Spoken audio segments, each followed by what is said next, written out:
A single sandwich, that's all it took to expose the cruelty of a city and the courage of one man who refused to look away.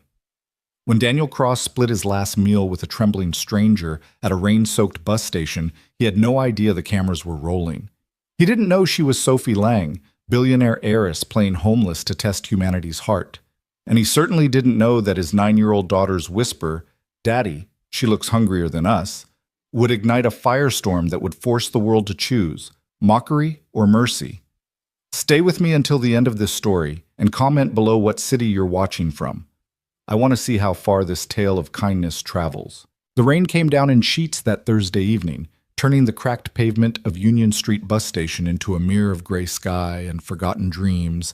Daniel Cross hunched his broad shoulders against the cold, his weathered construction jacket doing little to keep out the November chill that crept through the open-air shelter. His hands, calloused, scarred from years of gripping steel beams and concrete forms, trembled slightly as he unwrapped the wax paper from their dinner. One sandwich, turkey and cheese on day-old bread from the discount rack. No lettuce, no tomato, just enough mayonnaise to keep it from being completely dry. "Is that all we have, Daddy?" Lila asked, her voice small but never complaining. At 9 years old, she'd already learned not to ask for what they couldn't afford. Daniel looked down at his daughter, at the way her dark hair hung in damp strands around her face, at the purple backpack she clutched against her chest, the one with the broken zipper he kept meaning to fix. Her sneakers, once white, were now gray with wear, the rubber sole on the left one starting to peel away from the canvas. She deserved so much more than this. She deserved the world. "It's enough, baby girl," he said, forcing brightness into his voice as he carefully tore the sandwich in half, making sure her portion was slightly larger than his own. "Look, I got the corner pieces. You know those are my favorite." It was a lie. The corner pieces were the driest part, but Lila's smile made the deception worthwhile. "You always say that," she said, but she took her half gratefully, biting into it with the hunger of a child who'd had only a free school lunch that day. Breakfast had been split oatmeal. Tomorrow would require another miracle. They sat on the middle bench of the three-sided shelter, watching the 6:15 bus pull away without them. They couldn't afford the fare tonight. The walk home would take an hour, maybe more in this rain, but Daniel's last $20 had gone to keeping the electricity on for another week. Heat was a luxury. Transportation was a dream. Food was a daily negotiation with dignity. The station smelled like wet concrete, exhaust fumes, and the particular kind of desperation that clings to places where people wait for better circumstances to arrive. A broken vending machine hummed in the corner, its glass front spiderwebbed from some long-ago impact. Graffiti decorated the metal walls, some of it artistic, most of it angry. Someone had written, "God has forgotten this place," in dripping red paint above the schedule board. Daniel tried not to look at it. He tried not to believe it. "Daddy, can I ask you something?" Lila's voice cut through the sound of rain hammering the corrugated roof. "Anything, sweetheart." At school today, Madison Parker said her mom told her not to sit next to me because poor is contagious. Lila took another bite of her sandwich, her eyes fixed on her shoes. "Is that true? Can people catch poor?" Daniel's chest tightened.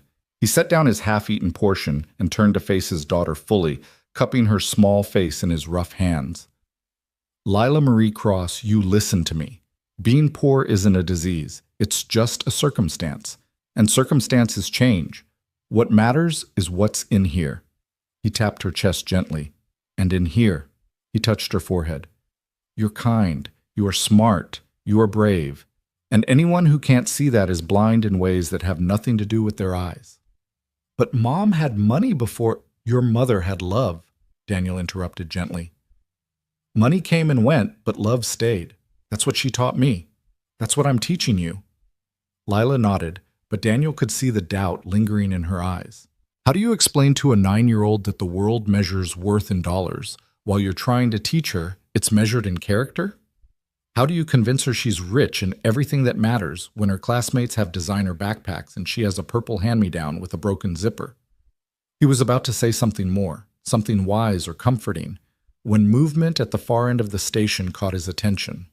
A young woman stumbled into the shelter, her clothes soaked through, mud caked on her jeans and sneakers.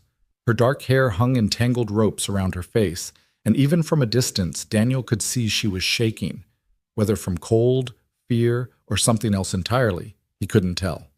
She looked maybe 22, 23. Her jacket, once expensive by the look of the label partially visible through the grime, hung open, revealing a torn t-shirt beneath. No bag, no phone that he could see. One of her shoes was split at the toe, and there was a bruise blooming purple and yellow along her left cheekbone. She collapsed onto the bench farthest from them, curling into herself, arms wrapped tight around her middle. An elderly man who'd been reading a newspaper at the opposite end immediately stood up, shot her a look of pure disgust, and moved to the bench outside the shelter, apparently preferring Rain to proximity. A woman in a business suit clutched her purse tighter and shifted away, her lips pressed into a thin line of disapproval. "Probably on drugs," Daniel heard someone mutter from behind him. "Or crazy. They let them all out of the hospitals, you know. She better not ask me for money." The voices weren't loud, but they weren't quiet either. They were meant to be heard, meant to establish boundaries, meant to dehumanize. The young woman either didn't hear or pretended not to. She just sat there, shivering, staring at nothing. Daniel took another bite of his sandwich, watching. He knew he should mind his own business. He had his own problems. God knew he had enough to worry about without taking on someone else's troubles. Lila needed new shoes before winter really hit. The landlord had already warned him that next month's rent was non-negotiable. The truck needed inspection, which meant it needed repairs they couldn't afford. But then the young woman's shoulders began to shake, and he realized she was crying, soft, broken sounds that she was trying desperately to muffle. "Daddy," Lila whispered, tugging on his sleeve. "Look at her. She's so sad." "I see her, baby. She doesn't have any food." "I know. She doesn't have anything." Daniel looked down at the half sandwich in his hands.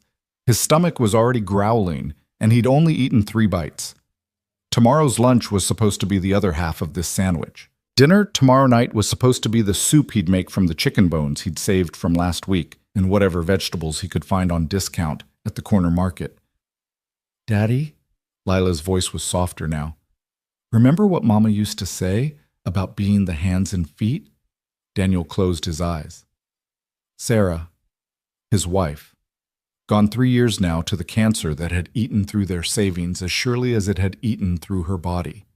She'd been a woman of faith, even at the end, especially at the end. "Be the hands and feet of love," she'd said from her hospital bed, so weak she could barely lift her head.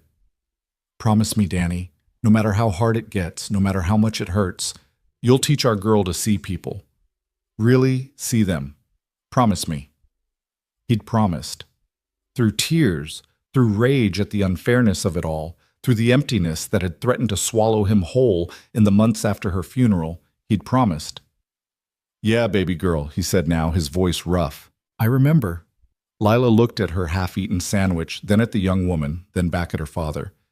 "Can we—" "Yes," Daniel said, before she could finish the question.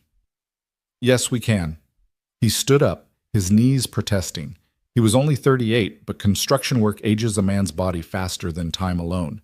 He walked slowly across the shelter, his work boots leaving wet prints on the concrete. The young woman didn't look up as he approached, didn't acknowledge his presence even when his shadow fell across her. "Excuse me," Daniel said gently. "Miss?" Nothing. Just the sound of rain and distant traffic and her soft, hitching breaths. "Miss, are you okay?" Finally, she lifted her head. Her eyes were red-rimmed, bloodshot, haunted. There was a cut on her lower lip, recently scabbed over.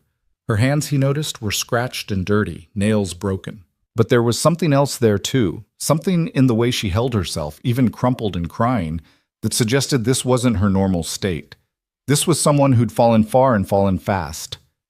"I'm sorry," she whispered. "I'll move. I'll go. I didn't mean to—" "No, no," Daniel said quickly, raising his hands in what he hoped was a calming gesture. "You're not bothering anyone. You have as much right to be here as any of us. I wanted to ask if you were hungry." The woman stared at him like he'd spoken in a foreign language. "My daughter and I—" He gestured back toward Lila, who waved shyly. "We have some food. Not much, but if you're hungry, we'd like to share." The woman's voice cracked. I don't have any money. I'm not asking for money, Daniel said. I'm asking if you're hungry. A long moment passed. The woman's throat worked as she swallowed. Her eyes darted to the other people at the station. The man who'd moved into the rain, the businesswoman who was now openly staring with a mixture of horror and fascination, the teenage boy with headphones who was filming the whole interaction on his phone. I'm hungry, she finally whispered, the words barely audible. I'm so hungry. Then come sit with us, Daniel said. Come on, get out of that wind. He extended his hand. The woman looked at it for several long seconds before tentatively placing her cold, trembling fingers in his palm. He helped her stand. She swayed slightly, and he realized she was weaker than he'd thought, and guided her back to the middle bench where Lila waited. This is my daughter Lila, Daniel said. Lila, can you say hello? Hi, Lila said softly. What's your name? The woman sat down heavily, as if her legs couldn't quite hold her anymore. Sophie, she said after a pause. My name is Sophie. I'm Daniel Cross. He sat down next to her, keeping a respectful distance. Here, this isn't much, but it's what we've got. He held out his half of the sandwich. Sophie stared at it like it was a miracle in a trap all at once. Take it, he urged. Please. But that's yours. I need you to eat this before I get offended, Daniel said with a gentle smile. My wife always said refusing food is refusing friendship. Don't refuse our friendship, Sophie. Slowly, carefully, as if the sandwich might disappear if she moved too fast, Sophie took it. Her hands shook so badly that she almost dropped it. Daniel steadied her grip, his hands covering hers for just a moment. It's okay, he said. You're okay now. That's when Sophie broke. The tears that had been streaming silently down her face became sobs, deep, wrenching sounds torn from somewhere primal and hurting. She bent forward, clutching the sandwich, her whole body shaking with the force of her crying. I'm sorry, she gasped between sobs. I'm so sorry. I've been walking for hours and no one would help, and everyone kept saying such terrible things, and I thought maybe I deserved it. Hey, Daniel moved closer, not quite touching her, but close enough that she could feel his presence. You don't need to apologize, and you don't deserve cruelty. Nobody does. Lila scooted over too, her small hand reaching out to pat Sophie's arm. It's okay to cry, she said in her wise beyond her years voice. Daddy says tears are just feelings that are too big to stay inside. He says crying is brave. Sophie looked at this 9-year-old child, this little girl in worn-out sneakers offering comfort, and something seemed to crack open in her chest. She reached out with one muddy hand and touched Lila's cheek with a gentleness that spoke of someone who understood how precious and fragile kindness really was. Thank you, she whispered. Thank you both so much. Eat, Daniel said. Please, you're shaking. Sophie brought the sandwich to her lips and took a bite, then another and another. She ate like someone who hadn't had food in days, quickly but carefully, as if trying to make it last and knowing it wouldn't. Daniel watched her, and his heart broke a little more with each desperate swallow. When she finished, she looked at the wax paper in her hands as if surprised to find it empty. I'm sorry I ate so fast, she said. That was rude. Don't apologize, Daniel said firmly. When's the last time you ate? Yesterday morning? Maybe, I'm not sure. She trailed off, her eyes going distant. It doesn't matter. It matters, Lila said. You matter. Sophie's eyes filled with fresh tears. You don't even know me. Don't need to, Daniel said. You needed help. We had something to give. That's all the knowing that's necessary. From across the shelter, someone laughed, a harsh, ugly sound. Daniel glanced over to see a man in his 50s, belly hanging over his belt, smirking at them. Real smart, buddy, the man called out. Can't even feed your own kid properly, and you're giving food to strangers. That's why you're poor, you know, stupid and poor. Daniel felt his jaw clench, but before he could respond, Lila beat him to it. My daddy's not stupid, she said loudly, her voice ringing with a child's absolute certainty. He's the smartest, bravest man in the world, and we're not poor, we're rich in love. That's what my mama said. Rich and love don't pay the rent, little girl, the man sneered. Your daddy's a fool, and that girl he's feeding is probably a junkie or a prostitute. You want to catch something? You want to get robbed? That's how you end up stabbed at a bus station. Sophie flinched as if she'd been struck. She stood up quickly, too quickly, stumbling a little. I should go. I don't want to cause trouble. Thank you for the food. I'll never forget. Sit down, Daniel said, his voice quiet but carrying an edge of steel that made even the sneering man across the shelter pause. You're not going anywhere. Not yet. He stood and walked directly toward the man, who puffed up his chest like a rooster preparing for a fight. You got something to say to me? Daniel asked, stopping just inches from the other man.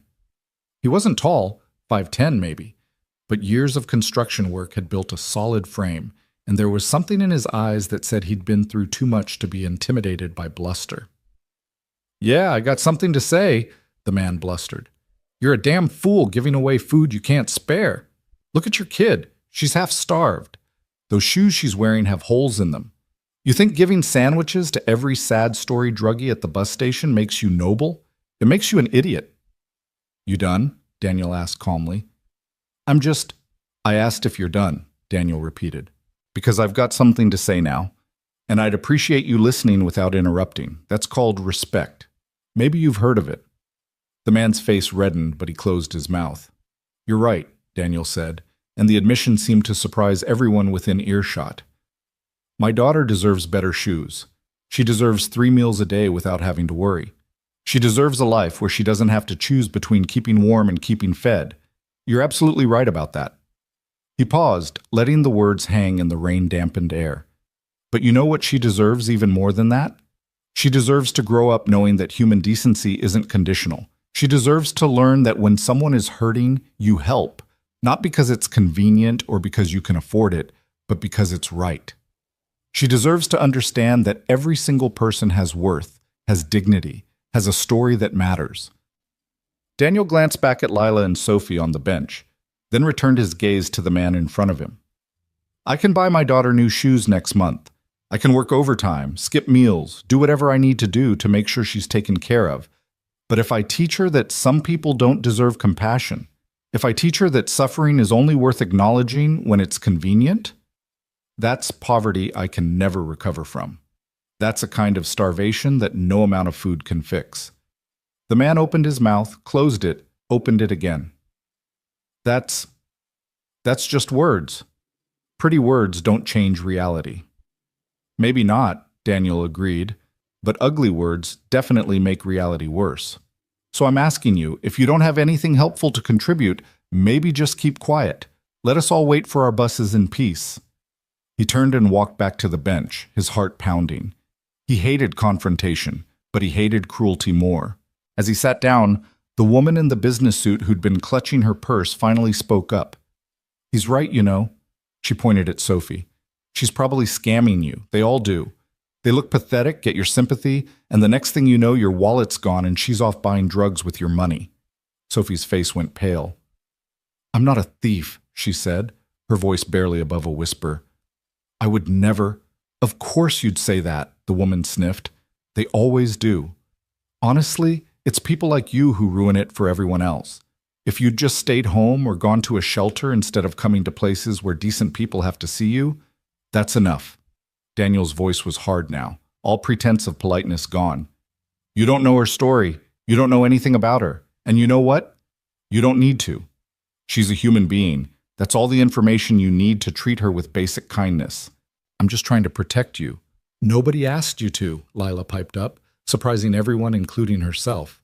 Her voice was small but fierce. Nobody asked you to be mean either. My mama used to say that meanness is just fear wearing an ugly mask.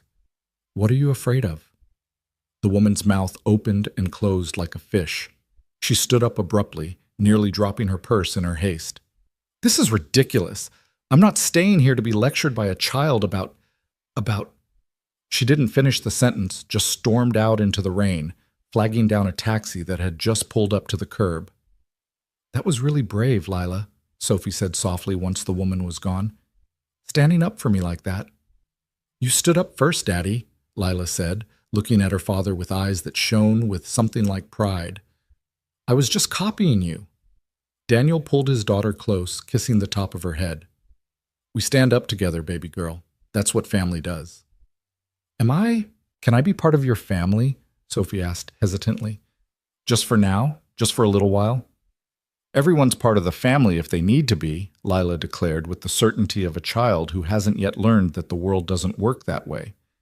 That's what Mama said. She said family isn't just blood. It's who shows up. Sophie closed her eyes, and more tears leaked out from beneath her lids. Your mother sounds like she was an amazing woman. She was, Daniel said quietly. She really was. Cancer took her 3 years ago, but she left us with so much. He gestured vaguely, trying to find words for the ineffable. So much love. So much wisdom. Sometimes I feel like I'm just trying to live up to what she taught us. You're doing a good job, Sophie said.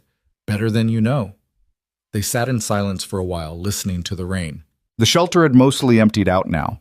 The bus schedule was sporadic this time of evening, and most people had either caught their rides or given up and called for alternatives they could afford. Only the teenage boy with the headphones remained, still fiddling with his phone in the corner, occasionally glancing their way. Can I ask you something? Daniel said finally.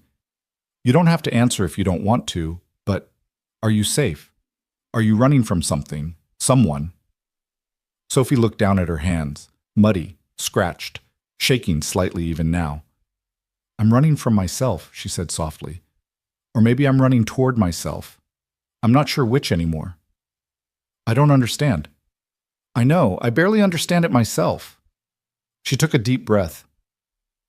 Have you ever felt like your whole life was a lie? Like everything you thought you knew about yourself and the world was just fiction? A story someone else wrote and you're just playing a part? Daniel thought about that. After Sarah died, yeah, I felt like that. Like I'd been living in a dream where everything made sense, and then I woke up and realized the dream was the only thing that had ever been real. The waking up, that was the nightmare. Sophie nodded slowly. That's exactly it. That's exactly what it feels like. She looked at him with sudden intensity. Can I tell you something? Something I haven't told anyone? Of course. Promise you won't judge me. I promise to try, Daniel said honestly. But I can tell you right now, whatever you're about to say, I doubt it'll change how I see you. You needed food, you were cold and scared, and you said thank you when I helped. That tells me everything I need to know about your character. Sophie laughed, but it was a broken sound. You might be the only person in this city who'd say that. Most people see me and see nothing.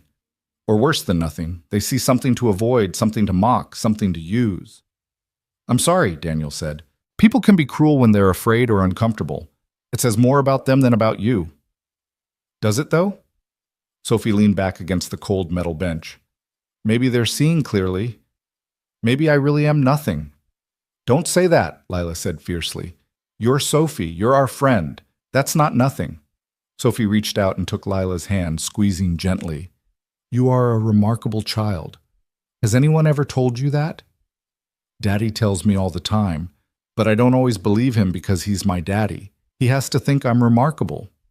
I don't have to think anything, Daniel protested with mock indignation. I happen to know for a fact that you're remarkable because the evidence is overwhelming.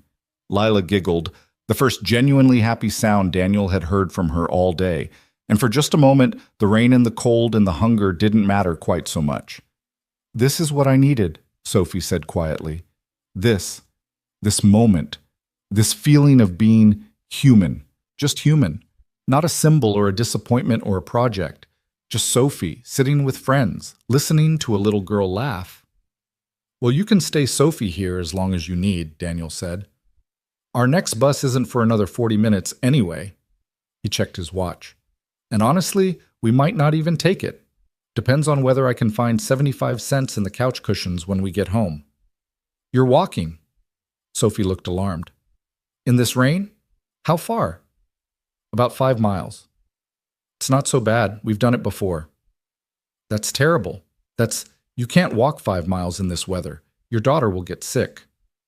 We'll be okay, Daniel said with more confidence than he felt. We'll make a game of it. Count raindrops or something, right, Lila? But Lila had gone quiet. her earlier joy fading back into the resigned acceptance that Daniel hated to see in his child's eyes. She was too young to be this familiar with disappointment. Sophie stood up abruptly. No, this isn't right. You gave me food when you had none to spare. You defended me when everyone else was ready to see me as garbage. I have to do something. I have to. She patted her pockets frantically, then stopped, her expression crumbling. I don't have anything. I don't have my phone, or my wallet, or anything. I can't even give you bus fare. I can't repay. Hey. Daniel stood too, putting his hands on her shoulders gently. Look at me. Sophie, look at me. She met his eyes, her own shining with tears and something that looked like shame. You don't owe us anything, he said firmly. Not one thing. Kindness isn't a transaction. It's not a loan that needs to be repaid. We helped you because you needed help. And that's all there is to it. You being grateful, you saying thank you, that's more than enough. But it's not enough, Sophie insisted. It's not. You don't understand. Then help me understand, Daniel said. Talk to me. Tell me what's really going on. Maybe I can't fix it, but sometimes just saying things out loud helps. Sophie pulled away, wrapping her arms around herself. She walked to the edge of the shelter, staring out at the rain-soaked street, at the cars passing by with their headlights cutting through the growing darkness. What if I told you, she said slowly, that I did this on purpose, that I'm not really homeless or broke, that I have access to more money than most people see in a lifetime, and I chose to come here, dressed like this, looking like this, just to see what would happen. Daniel processed that information. I'd say that's a pretty dangerous experiment. Would you be angry? Would you want your sandwich back? Can't uneat a sandwich, Daniel said with a slight smile. And no, I wouldn't be angry, confused, maybe. Concerned, definitely, but not angry. Sophie turned to face him. Why not? I lied to you. I manipulated your sympathy. I'm exactly what that woman said, a scam. Did you lie? Daniel asked. When you said you were hungry, was that a lie? No, Sophie admitted. I haven't eaten since yesterday morning. Were you scared? Terrified. Did you need help? Yes. Then you didn't lie about anything that mattered, Daniel said simply. Whatever your reasons for being here, whatever experiment or test or journey you're on, that's your business. But the hunger was real. The fear was real. The need was real. And our response to that need was real too. Nothing else changes that. Sophie stared at him like he was speaking a foreign language. Most people wouldn't see it that way. I'm not most people, Daniel said. And honestly, if you're out here testing humanity or whatever you're doing, I think you're being pretty hard on yourself. The world's already hard enough without us making it harder. That's exactly the point, Sophie said, her voice rising with sudden passion. The world is hard. And people like me, people with money and privilege, we're so insulated from that hardness that we forget it exists. We order food on apps and complain when it takes 40 minutes. We buy new clothes when the old ones go out of style. We throw away more food in a week than some families see in a month. And we tell ourselves we're good people because we donate to charity once a year and tip the valet at Christmas. She was crying again, but these were different tears, angry tears, frustrated tears. I wanted to know, she continued. I needed to know. What happens when all that insulation is stripped away? When I'm just another person at a bus station, cold and hungry and scared, do people help? Do they care, or do they just see trash that needs to be swept away? And what did you learn? Daniel asked quietly. Sophie looked at him, then at Lila, who was watching the conversation with wide, solemn eyes. I learned that most people fail the test, she said softly. I've been out here for 6 hours. Do you know how many people I asked for help? 23. Do you know how many responded with anything other than disgust or fear or mockery? 0. Until you. You're number 24. Daniel felt something heavy settle in his chest. I'm sorry. I'm so sorry that's how people treated you. Don't apologize for them, Sophie said. You're not responsible for their choices. No, but I'm part of the same world they are.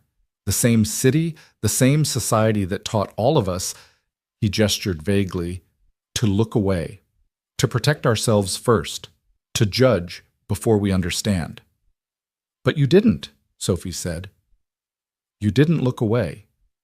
Because someone taught me not to, Daniel said, thinking of Sarah, of her hospital bed sermons, of her last lessons about love. And because I know what it's like to need help and not get it. I know what it's like to be invisible. The teenage boy in the corner suddenly stood up and walked toward them, pulling out his headphones. "Dude," he said, his voice cracking slightly with adolescence. "I don't know if you realize this, but I've been filming this whole thing." Daniel's stomach dropped. "What?" "Not in a creepy way," the kid said quickly. "I mean, maybe a little creepy, but not like malicious creepy. I film everything. It's kind of my thing. I'm trying to be a journalist, and this..." He gestured at Daniel, at Sophie, at the empty wax paper that had held the sandwich. "This is a story. A real story." "I'd prefer if you deleted that," Daniel said carefully. "This is a private moment." "But that's exactly why people need to see it," the kid insisted. "Everyone thinks the world is all bad all the time. They think there's no kindness left. And then here you are giving away your only food to a stranger while people mock you for it. That's important, man. That's news." "I'm not news," Daniel said firmly. "I'm just a guy sharing a sandwich. That shouldn't be news. That should be normal." "But it's not normal," Sophie said quietly. "That's the problem. That's the whole problem." The kid looked at his phone, then back at them. "Look, I'll make you a deal. I won't post it if you really don't want me to, but can I just show you something first? Can I show you what I filmed?" Daniel hesitated, then nodded. The three of them, 4 counting Lila who'd come over to see, huddled around the small screen as the teenager pulled up the video and hit play. The footage was surprisingly steady, the audio surprisingly clear. It started with Daniel walking over to Sophie, offering his half of the sandwich. The camera caught every word, the gentleness in Daniel's voice, the desperation in Sophie's tears, the simple humanity of the exchange. Then it captured the sneering man's comments and Daniel's response. The camera caught the set of his shoulders, the controlled anger in his voice, the way he stood his ground without escalating to violence. It caught the woman with the purse making her accusations, and Lila, tiny, fierce Lila, asking what she was afraid of. And finally, it caught this moment, Sophie explaining her experiment, Daniel refusing to judge, the two of them talking about kindness and cruelty and what it means to be human. When it ended, they all stood in silence. "See," the kid said, "that's not just some random act of kindness. That's a window into who we are as people, as a city, as a society. That's what journalism is supposed to be, holding up a mirror and saying, look at what we're doing to each other. Look at what we're capable of, both good and bad." "He's right," Sophie said. "Daniel, he's right. This is bigger than you or me." "I don't want to be bigger," Daniel protested. "I just want to get my daughter home, tuck her into bed, and go to work tomorrow without anyone thinking I'm special or noble or anything other than a regular guy trying to get by." "Too late," the kid said, but not unkindly. "You already are special. You just don't see it." Daniel looked at Lila, who was tugging on his jacket again. "Daddy, if other people see the video, maybe they'll be nice to more people. Like a chain reaction. Isn't that what Mama used to say? Be the first ripple?" He closed his eyes. Damn it, she was right. Sarah had said that. "Be the first ripple in the pond," she'd whispered during their poorest moments when they were deciding whether to help a neighbor who had even less than they did. "You never know how far the waves will go." "Okay," he said finally, opening his eyes. "Okay, you can post it, but please, don't make us look like heroes. We're not heroes. We're just people. Being people, that's all." The kid grinned. "No promises, but I'll try." He typed rapidly on his phone, added a caption that Daniel couldn't see from his angle, and hit post. "There, done. Uploaded to TikTok, Twitter, Instagram, and YouTube. Let's see what happens." "What's your name?" Sophie asked. "Marcus. Marcus Chen. Sophomore at City High." "Thank you, Marcus," she said softly. "For seeing, for caring enough to record and share. That takes courage, too." Marcus blushed. "Just doing what I can, trying to make the world a little less terrible." "We all are," Daniel said. He checked his watch. "Speaking of which, Lila and I really do need to start heading home. It's getting dark, and the walk is long." "Wait," Sophie said urgently. She pulled off her jacket. "Expensive," Daniel noted now that he was looking closely, designer label visible on the tag, and held it out to Lila. "Take this, please. It's raining and she needs—" "We can't take your jacket," Daniel protested. "Yes, you can. You have to." Sophie's voice was firm. "I'll get home eventually. I'll be fine. But I need to know that she looked at Lila. "That she stays warm. Please, let me do this one thing. Let me give back something, even if it's small." Lila looked at her father with pleading eyes. The jacket was clearly expensive and far too big for her, but it was also dry and warm and had a hood that would keep the rain off her face. "Okay," Daniel relented, "but only if you tell us how to get it back to you. When you're done with whatever you're doing out here, when you're ready to go home." Sophie smiled, the first real smile Daniel had seen from her since she stumbled into the shelter. "I'll find you, I promise. I know where you'll be." "You do?" "Union Street bus station, bench number 2, waiting for the 7:15 bus that you probably won't be able to afford." Her smile turned sad. "I pay attention, Daniel. That's what tonight was about. Paying attention to all the things I've been ignoring." She helped Lila into the jacket, zipping it up to her chin. "There, perfect. You look very grown up." "I look like a kid wearing a grown-up jacket," Lila giggled. "Same thing," Sophie said. "Growing up is just learning to wear jackets that don't quite fit yet." Daniel thought that might be the wisest thing anyone had said to him in a long time. They said their goodbyes. Awkward, emotional, full of promises to remember this night. Marcus gave Daniel his social media handles in case they wanted to see the video's reach.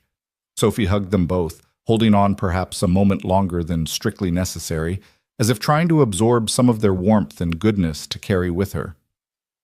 And then Daniel and Lila stepped out into the rain, hand in hand, beginning the long walk home. They'd made it 2 blocks when Lila asked, "Daddy, do you think Sophie will be okay?" "I think so, baby. I think she's stronger than she knows." "Do you think the video will do anything? Make people nicer?" "Maybe. I hope so. But even if it doesn't—" He squeezed her hand. "We'll know we did the right thing. That's what matters. We'll know. Mama would be proud of us." "Yeah," Daniel said, his voice catching slightly. "Yeah, she really would be." They walked on through the rain, neither of them knowing that Marcus's video was already spreading. 50 views, 100, 1,000. They didn't know that in homes across the city, people were watching a single dad split his last sandwich, were watching a little girl defend a stranger, were watching kindness unfold in real time. They didn't know that Sophie Lang, daughter of billionaire Edward Lang, was walking in the opposite direction toward a life-changing phone call. They didn't know that by morning, everything would be different. They just walked, father and daughter, through the rain and the darkness, toward a small apartment that somehow felt a little warmer than before, a little more like home, because that's what kindness does. It doesn't always change the world, but it always, always changes us. The apartment was dark when they finally arrived, dripping wet despite Sophie's jacket doing its best to protect Lila from the worst of the downpour. Daniel's hands shook. From cold or exhaustion, he wasn't sure anymore, as he fumbled with the keys at the door of Unit 4C. The building smelled like it always did, a mixture of old cooking oil, mildew, and the particular kind of decay that settles into structures that have housed too much poverty for too long. "Home sweet home," he muttered, pushing the door open. The hinges squeaked in protest, a sound he kept meaning to fix but never quite got around to. Lila trudged inside, leaving wet footprints on the worn linoleum. "My feet hurt, Daddy." "I know, baby girl. Let's get you into dry clothes and then bed, okay? School tomorrow." "Can I have some water first? I'm really thirsty." Daniel flipped the light switch. The single bulb in the ceiling fixture flickered twice before settling into a dim, yellowish glow that barely pushed back the shadows in the corners of their tiny living room. The space was clean. Daniel made sure of that, scrubbing and tidying even when he was too tired to stand. But cleanliness couldn't hide the cracks in the walls or the water stain on the ceiling from the leak 2 floors up that the landlord kept promising to fix. "Of course. Go change first, though. Bathroom, dry clothes, then water. Deal?" "Deal." While Lila shuffled toward the bedroom they shared, he slept on the couch most nights, giving her the only bed, Daniel peeled off his own soaked jacket and hung it on the back of one of their two kitchen chairs. The apartment was barely 400 square feet.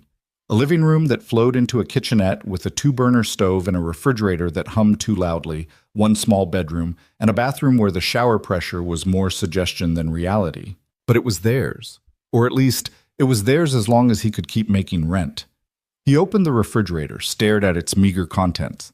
Half a gallon of milk that would expire tomorrow. 3 eggs. A mostly empty jar of peanut butter.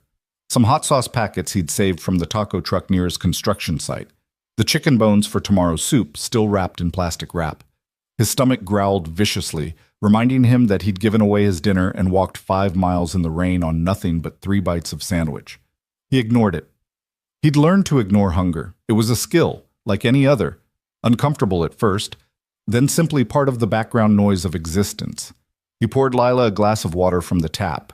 The filter pitcher had broken last month, and he hadn't been able to replace it yet, and brought it to the bedroom. She was already changed into her pajamas, the ones with the cartoon cats that were getting too small, but that she refused to give up because Sarah had bought them. "Here you go, sweetheart." She drank deeply, then wiped her mouth with the back of her hand. "Daddy, I've been thinking about Sophie." "Yeah? What about her? Do you think she found somewhere warm to sleep tonight?" Daniel sat down on the edge of the bed, feeling the familiar sag of the old mattress. "I hope so. She seemed like she had a plan, didn't she?" "Maybe, but she looked so sad, like the kind of sad that doesn't have a plan." Lila climbed under her blankets, a patchwork quilt that Sarah had made during her pregnancy, each square representing a hope for their future child. "Why do you think she was really out there?" It was a perceptive question, the kind that reminded Daniel his daughter was growing up faster than he wanted her to. "I think sometimes people need to understand things they can't understand from comfort, like how you can't really know what cold feels like until you've been outside in winter without a coat." "That sounds like something Mama would say." "Yeah, it does, doesn't it?" He tucked the quilt around her, the way Sarah used to, corners neat and secure.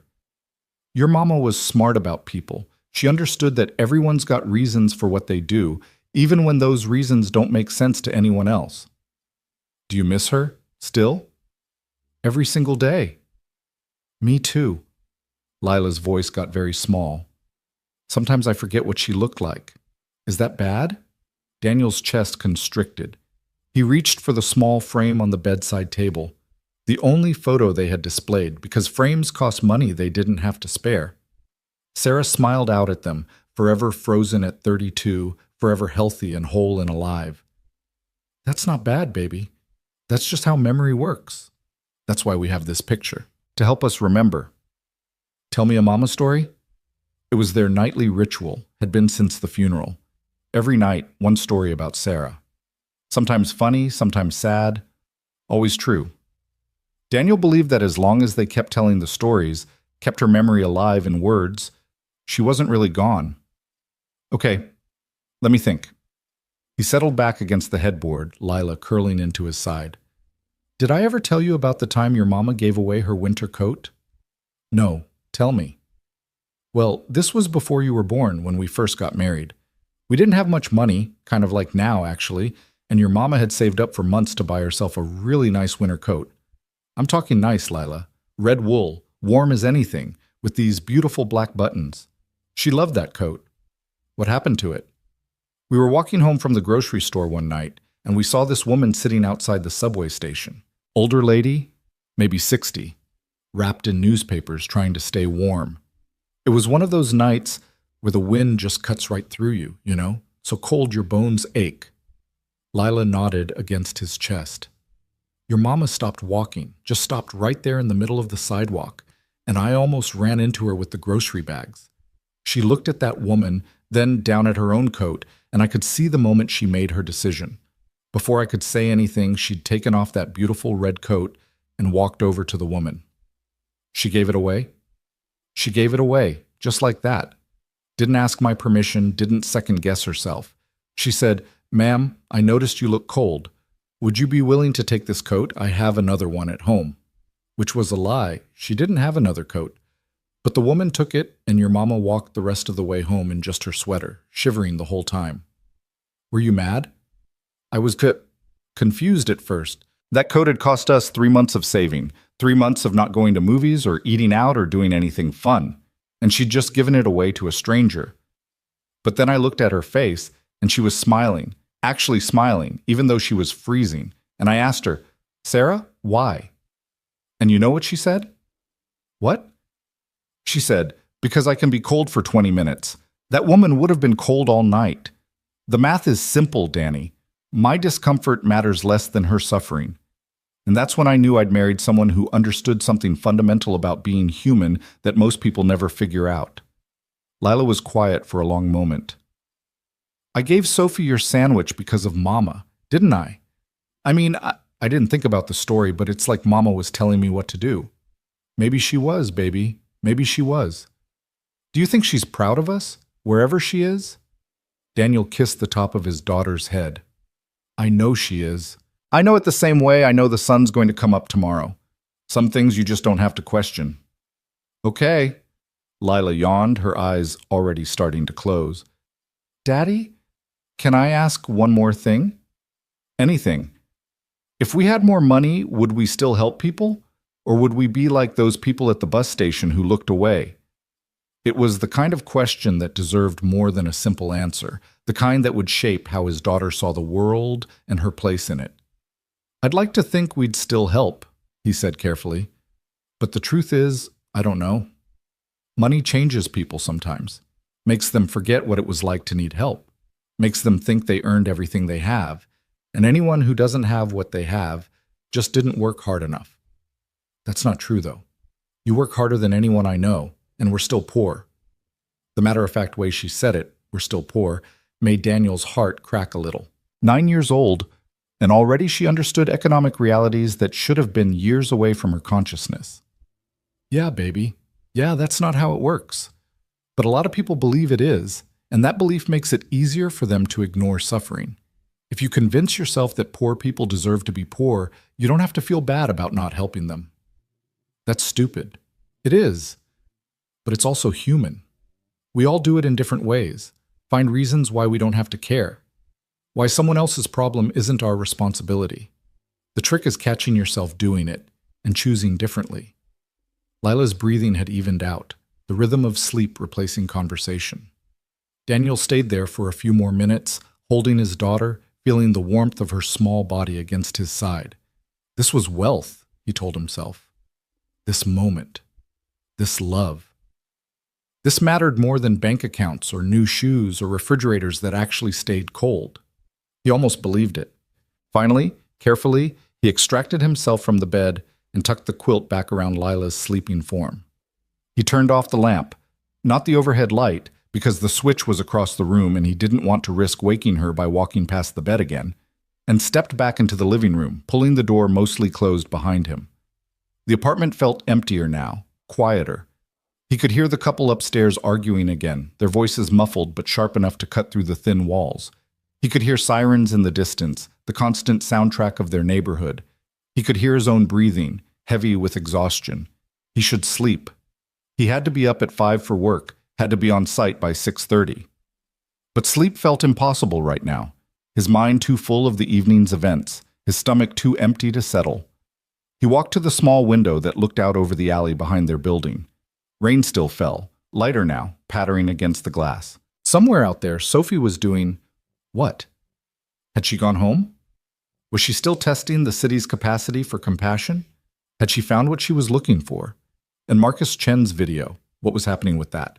Was anyone watching? Did anyone care? Daniel realized with a start that he didn't even own a computer or smartphone. He had an ancient flip phone that he kept charged for emergencies, for calling Lila's school or his boss, but it couldn't access the internet. He couldn't check social media. He couldn't see if Marcus had kept his word about posting the video, couldn't see if anyone was watching, couldn't see. Why did it matter? Why did he care? Because Lila had asked if people would be nicer because of the video. Because he wanted to believe that their small act could ripple outward, could mean something beyond just one hungry woman fed. Because he was so tired of feeling like nothing he did made any real difference in a world that seemed designed to grind people like him into dust. A knock at the door startled him out of his thoughts. He glanced at the microwave clock, 11:47 p.m. Who the hell knocked on doors this late in this neighborhood? Nothing good, that's what.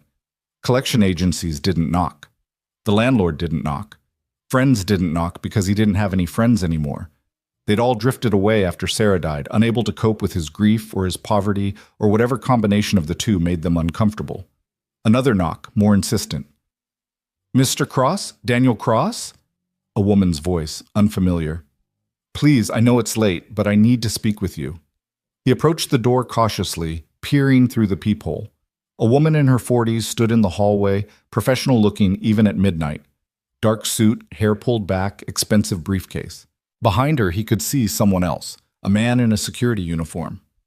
Who are you? Daniel called through the door. My name is Margaret Reeves. I'm an attorney representing the Lang family. I'm here about Sophie. Daniel's hand froze on the doorknob. The Lang family. Sophie had said her last name was... No, wait. She'd only said Sophie. He'd never asked for more. Is she okay?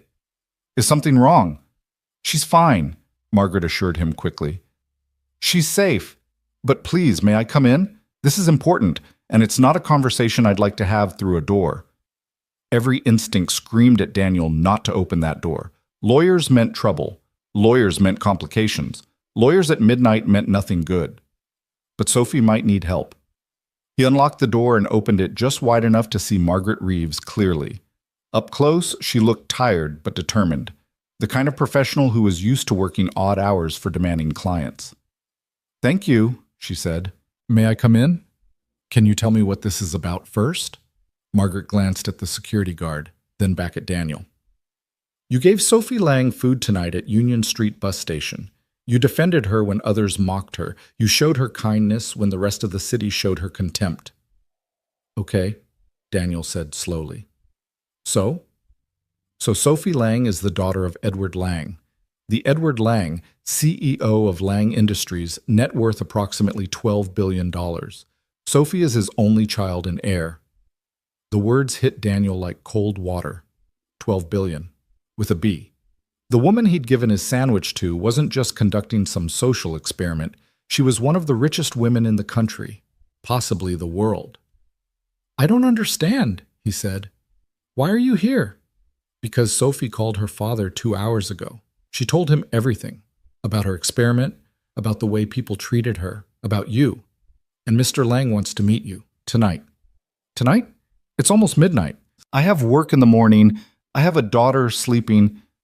I understand and I apologize for the late hour, but Mr. Lang is insistent. He's sent a car. He'd like to speak with you at his residence. He's prepared to compensate you for your time, of course, and I don't want compensation, Daniel interrupted. I didn't help Sophie for money. I helped her because she needed help. Margaret smiled, and there was something knowing in it. Sophie said you'd say that. She told her father, he's going to refuse. He's going to say he doesn't want anything, and that's exactly why you need to meet him. I can't leave my daughter alone. We've anticipated that. I have a colleague waiting downstairs, Linda Pacheco. She's a licensed childcare professional and a mother of 3 herself. She can stay with Lila while you're gone, or, if you prefer, you can bring Lila with you. Mr. Lang's home has several guest rooms where she could sleep comfortably.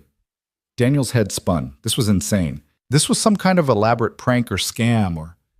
Mr. Cross, Margaret said gently, I know this is overwhelming. I know it seems impossible, but I assure you, this is real. Sophie is safe, she's home, and she wants to thank you properly. Her father wants to thank you properly. Will you please just give them 1 hour? After that, if you want nothing more to do with any of us, we'll respect that completely. He should say no. He should close the door, check on Lila, and pretend this bizarre midnight visit had never happened. But curiosity gnawed at him. And something else, a strange sense that Sarah would have told him to go, to see where this path led. 1 hour, he said finally, and I'm bringing Lila. I'm not leaving her with a stranger, licensed or not. Of course. Let me call the car. 20 minutes later, Daniel was carrying a sleeping Lila through the rain toward a black Mercedes that looked like it cost more than he'd make in 5 years. The security guard held an umbrella over them while Margaret opened the car door, revealing leather seats and enough space to comfortably fit 8 people. This is ridiculous, Daniel muttered as he settled Lila across the back seat. her head pillowing on his lap. Wait until you see the house, Margaret said, not unkindly. Then you'll recalibrate your definition of ridiculous. The drive took 30 minutes, carrying them out of Daniel's familiar neighborhood of crumbling apartments and corner stores, through the downtown corridor of office buildings and hotels, and finally into the hills where the city's true elite lived. The streets here were quiet, clean, lined with trees that looked manicured rather than wild. Security gates appeared every few blocks, guardhouses with actual guards, cameras on every corner. The Lang estate, because that's what it was, an estate, not a house, sat behind walls that seemed designed to keep out reality itself. As they pulled through the main gate, Daniel could see manicured lawns stretching into darkness, fountains illuminated by subtle lighting, gardens that probably employed more people than his entire construction crew. The house, mansion really, was all glass and steel and modern architecture that screamed wealth so loudly it didn't need to speak. It sprawled across what looked like several acres, 3 stories of windows glowing warmly against the night. Jesus, Daniel whispered. First time seeing how the other half lives? Margaret asked. The other half doesn't live like this. The other 0.001% lives like this. The car stopped at the front entrance, where a man in his 60s stood waiting. He was tall, silver-haired, dressed in casual but obviously expensive clothes. His face was lined with the kind of stress that came from controlling empires, but his eyes were sharp, intelligent, and at the moment, focused entirely on Daniel. Edward Lang. Daniel carefully lifted Lila, trying not to wake her, and climbed out of the car. He felt absurdly out of place in his still damp work clothes, carrying his sleeping daughter in her 2 small pajamas, standing in front of a home that probably had its own zip code. Mr. Cross, Edward said, extending his hand. Thank you for coming. I know the hour is unreasonable. Mr. Lang. Daniel shook his hand awkwardly, trying to manage Lila's weight. This is all very unexpected. I imagine so. Please, come inside. We have a room prepared for your daughter, somewhere comfortable where she can sleep while we talk.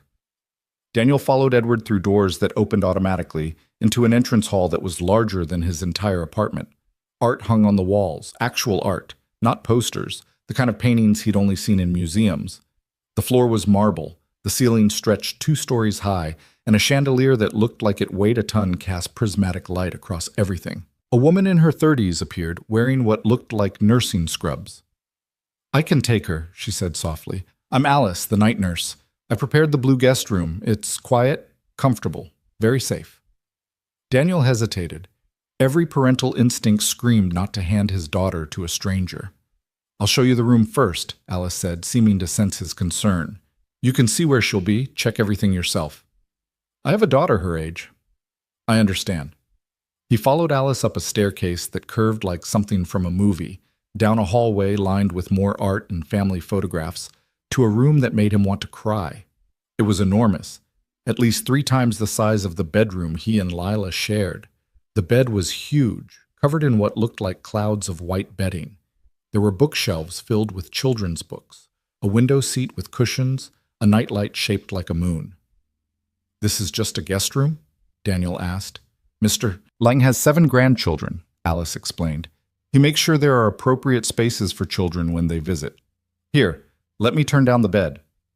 Daniel laid Lila down on sheets that probably cost more than his monthly rent. She stirred slightly, murmured something about rainbows, then settled back into sleep. He tucked the covers around her, kissed her forehead, and turned to Alice. I'll be just down the hall, she said. If she wakes or needs anything, I'll come find you immediately. You have my word. Okay, Daniel said, though it wasn't okay, though leaving Lila felt wrong even in this safe, beautiful space. Okay. Back downstairs, he found Edward Lang standing in what appeared to be a library. Walls of books stretching to the ceiling, leather chairs, a fireplace crackling with real wood. Sophie sat in one of the chairs, changed into clean clothes, her hair washed, looking nothing like the broken woman from the bus station. Daniel, she said, standing, thank you for coming. I'm still not entirely sure why I'm here. Because I owe you an explanation, Edward said, gesturing to a chair. Please sit. Would you like something to drink? Coffee? Water? Water's fine. A moment later, a glass appeared, crystal probably, filled with water that somehow looked cleaner and colder than any water Daniel had ever seen. He sipped it and tried not to think about how the glass alone was probably worth more than everything he owned. "I'm going to be direct," Edward said, settling into the chair opposite Daniel. "Sophie told me what happened tonight. She told me about her experiment, about the way people treated her, about what you did. And I need you to understand something. I'm a man who spent 50 years building a company, making money, wielding power. I'm good at it. I'm successful at it. But tonight, my daughter taught me that I've failed at something far more important."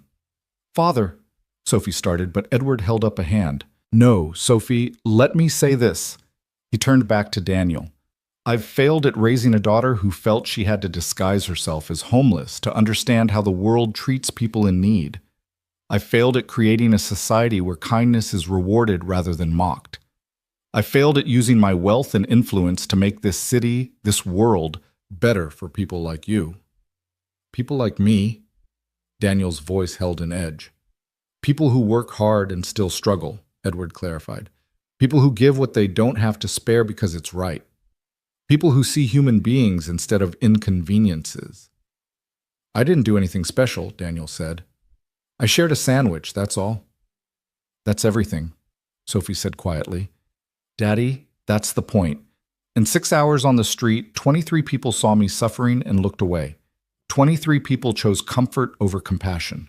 And then you, someone with every reason to keep your food, to protect your resources, to worry about your own child first, you chose differently." "Of course I did. You were hungry." "Yes," Edward said. "Exactly. Of course. You say it like it's obvious, like it's the only possible response. But it's not, Mr. Cross. Tonight proved that. Most people failed that basic test of humanity. You passed without even knowing it was a test." Daniel set down his water glass, suddenly tired of this whole surreal conversation. "Mr. Lang, I appreciate whatever this is, the car, the house, the explanation, but I didn't come here for praise or philosophy. I came because your daughter's lawyer knocked on my door at midnight and made it sound urgent. If there's something you actually need from me, just tell me. Otherwise, I'd like to collect Lila and go home. I have work at 6. Edward and Sophie exchanged a glance. Then Edward leaned forward, his hands clasped together. "What I need, Mr. Cross, is to not be the man who watched his daughter walk out into a storm to test humanity and then did nothing when she returned with proof that humanity is failing. What I need is to be someone who sees a man give away his last meal and thinks, 'How can I help him?' rather than, 'How can I use him for good publicity?'" "I don't want help," Daniel said automatically. "Why not?" The question caught him off guard. Because I don't. Because I can take care of my daughter and myself. Because accepting help feels like admitting I've failed." "Has it occurred to you," Sophie said gently, "that refusing help might be another form of pride? That maybe accepting support when it's genuinely offered isn't weakness, but wisdom?" Daniel looked at her, this woman who'd pretended to be broken to understand brokenness, this heiress who'd tested the city's heart and found it wanting except for one construction worker with a sandwich. "What do you want from me?" he asked again, but quieter this time. "I want to offer you a job," Edward said. "Not charity, a real job. My company needs people who understand what the majority of this city actually lives like. We need perspective that can't be bought or manufactured.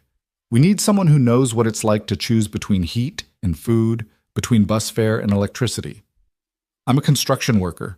I build things with my hands. I don't know anything about running a company." "You know about people," Edward countered. "You know about dignity and respect and seeing past surfaces to actual need. Those are skills most of my executives don't have, no matter how many degrees they've accumulated." "What kind of job?" "Community liaison.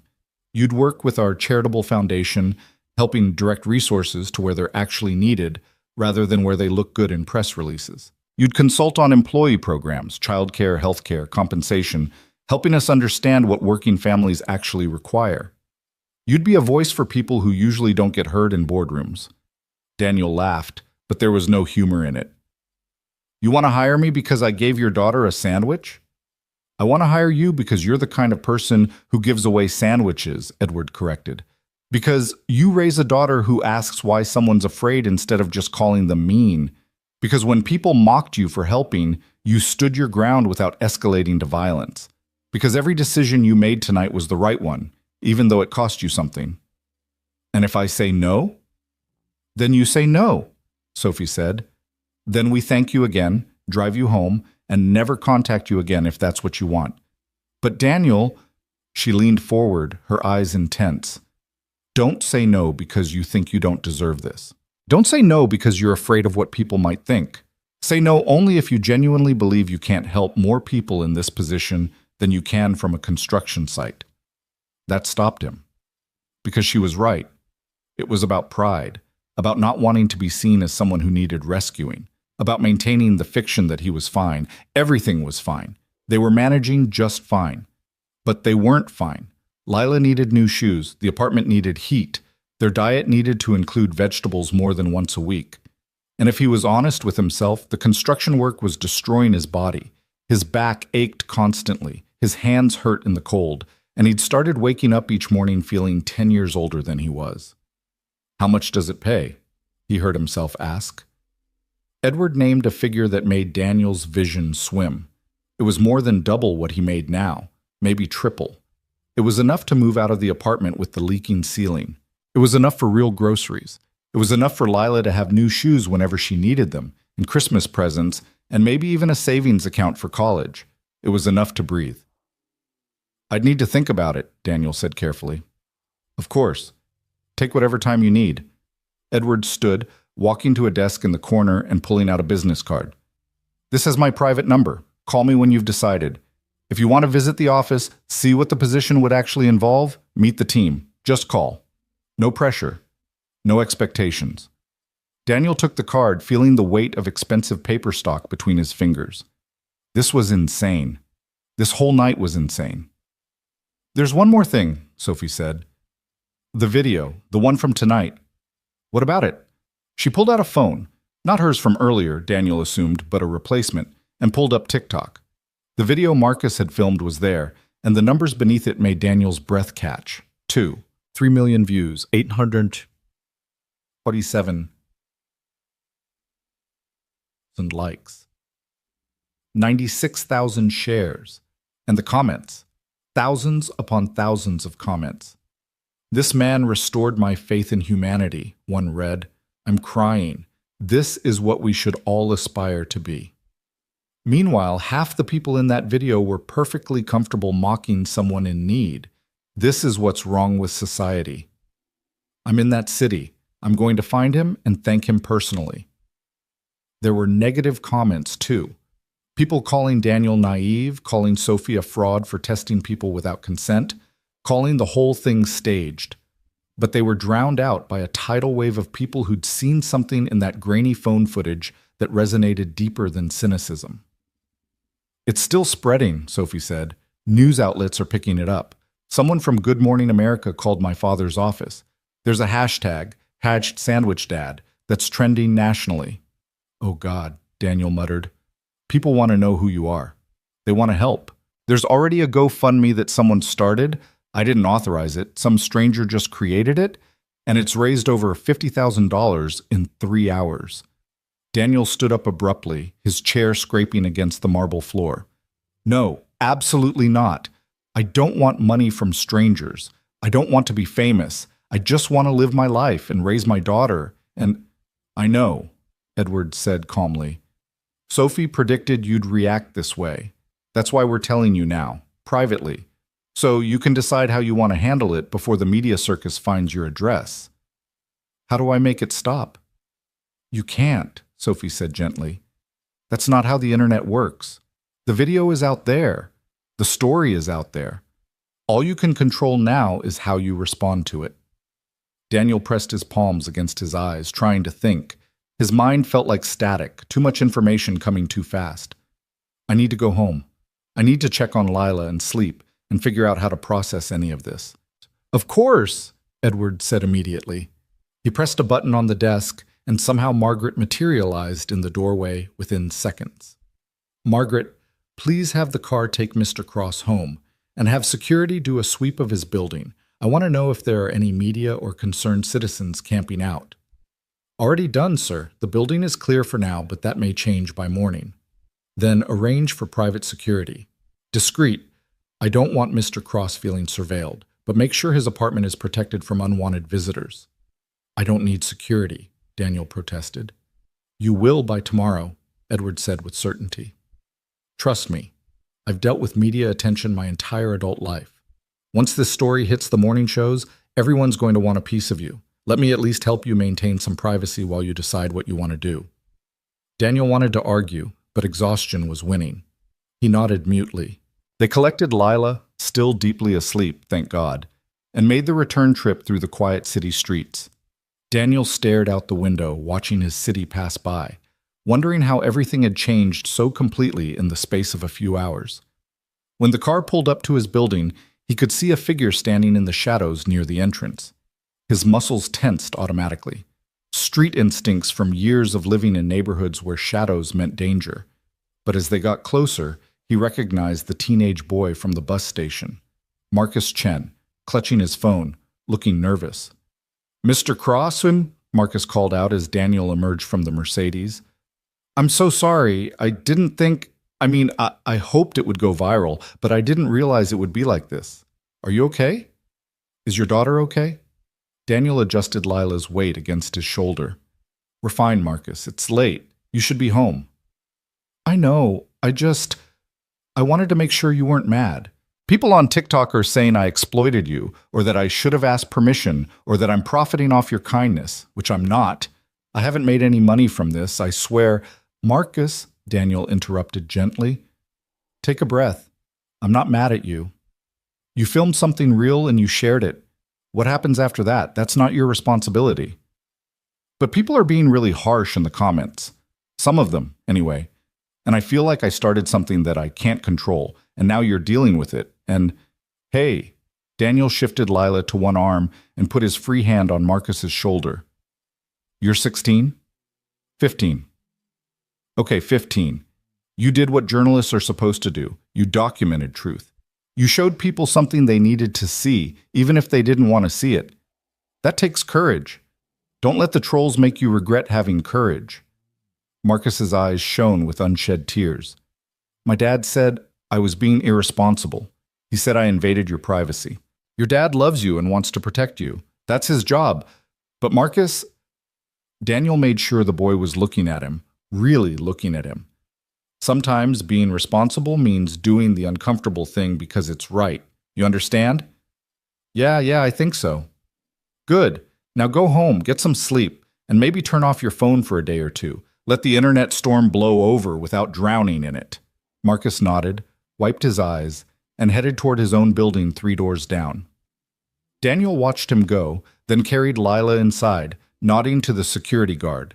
Discreet, professional, probably costing Edward Lang a fortune per hour, who'd apparently been stationed in the lobby. The apartment felt even smaller than usual when he closed the door behind them. He tucked Lila back into her bed, still in Sophie's expensive jacket because he didn't want to wake her by taking it off. He stood there for a long time watching her sleep, thinking about guest rooms with moon-shaped nightlights and job offers that paid 3 times what he made breaking his back. He thought about Sarah, about what she'd say if she could see him now. He thought he knew. She'd tell him to take the job, to stop being proud, to accept help when it was offered with genuine kindness.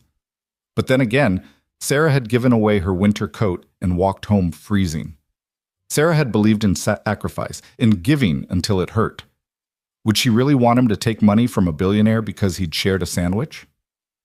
He pulled out Edward Lang's business card, studying it in the dim light from the street lamp outside. Heavy paper, embossed lettering, a phone number that probably connected directly to one of the most powerful men in the country. His own phone, the ancient flip phone he'd had for 5 years, sat on the kitchen counter. No missed calls, no messages. Because nobody ever called him except Lila's school or his boss. He was tired. So impossibly tired. Tired of struggling, tired of choosing, tired of pretending everything was fine when it so clearly wasn't. But beneath the exhaustion, something else flickered. Something that might have been hope. The dangerous kind of hope. The kind that could break you if it turned out to be false. He set the business card on the counter next to his phone, right where he'd see it in the morning. Then he collapsed onto the couch, still in his damp clothes, and fell into a dreamless sleep. Daniel woke to the sound of pounding on his door and voices, too many voices, shouting from the hallway. His eyes snapped open, his heart immediately racing with the kind of adrenaline that came from years of living in places where unexpected noise meant danger. The couch beneath him was damp from his clothes that had never fully dried, and every muscle in his body ached from the previous night's walk and the uncomfortable sleeping position. The digital clock on the microwave read 6:47 a.m. He'd overslept. He was supposed to be at the construction site 17 minutes ago. "Mr. Cross, Daniel Cross, we just want to talk to you for a few minutes. Channel 7 News, we'd love to get your side of the story." "Sir, America wants to hear from the Sandwich Dad. Just 5 minutes of your time." The Sandwich Dad. Jesus Christ. Daniel stumbled to the door, looked through the peephole, and felt his stomach drop. The hallway was packed with people, reporters with cameras, photographers with flash equipment, even a few people who looked like regular citizens holding their phones up, filming everything.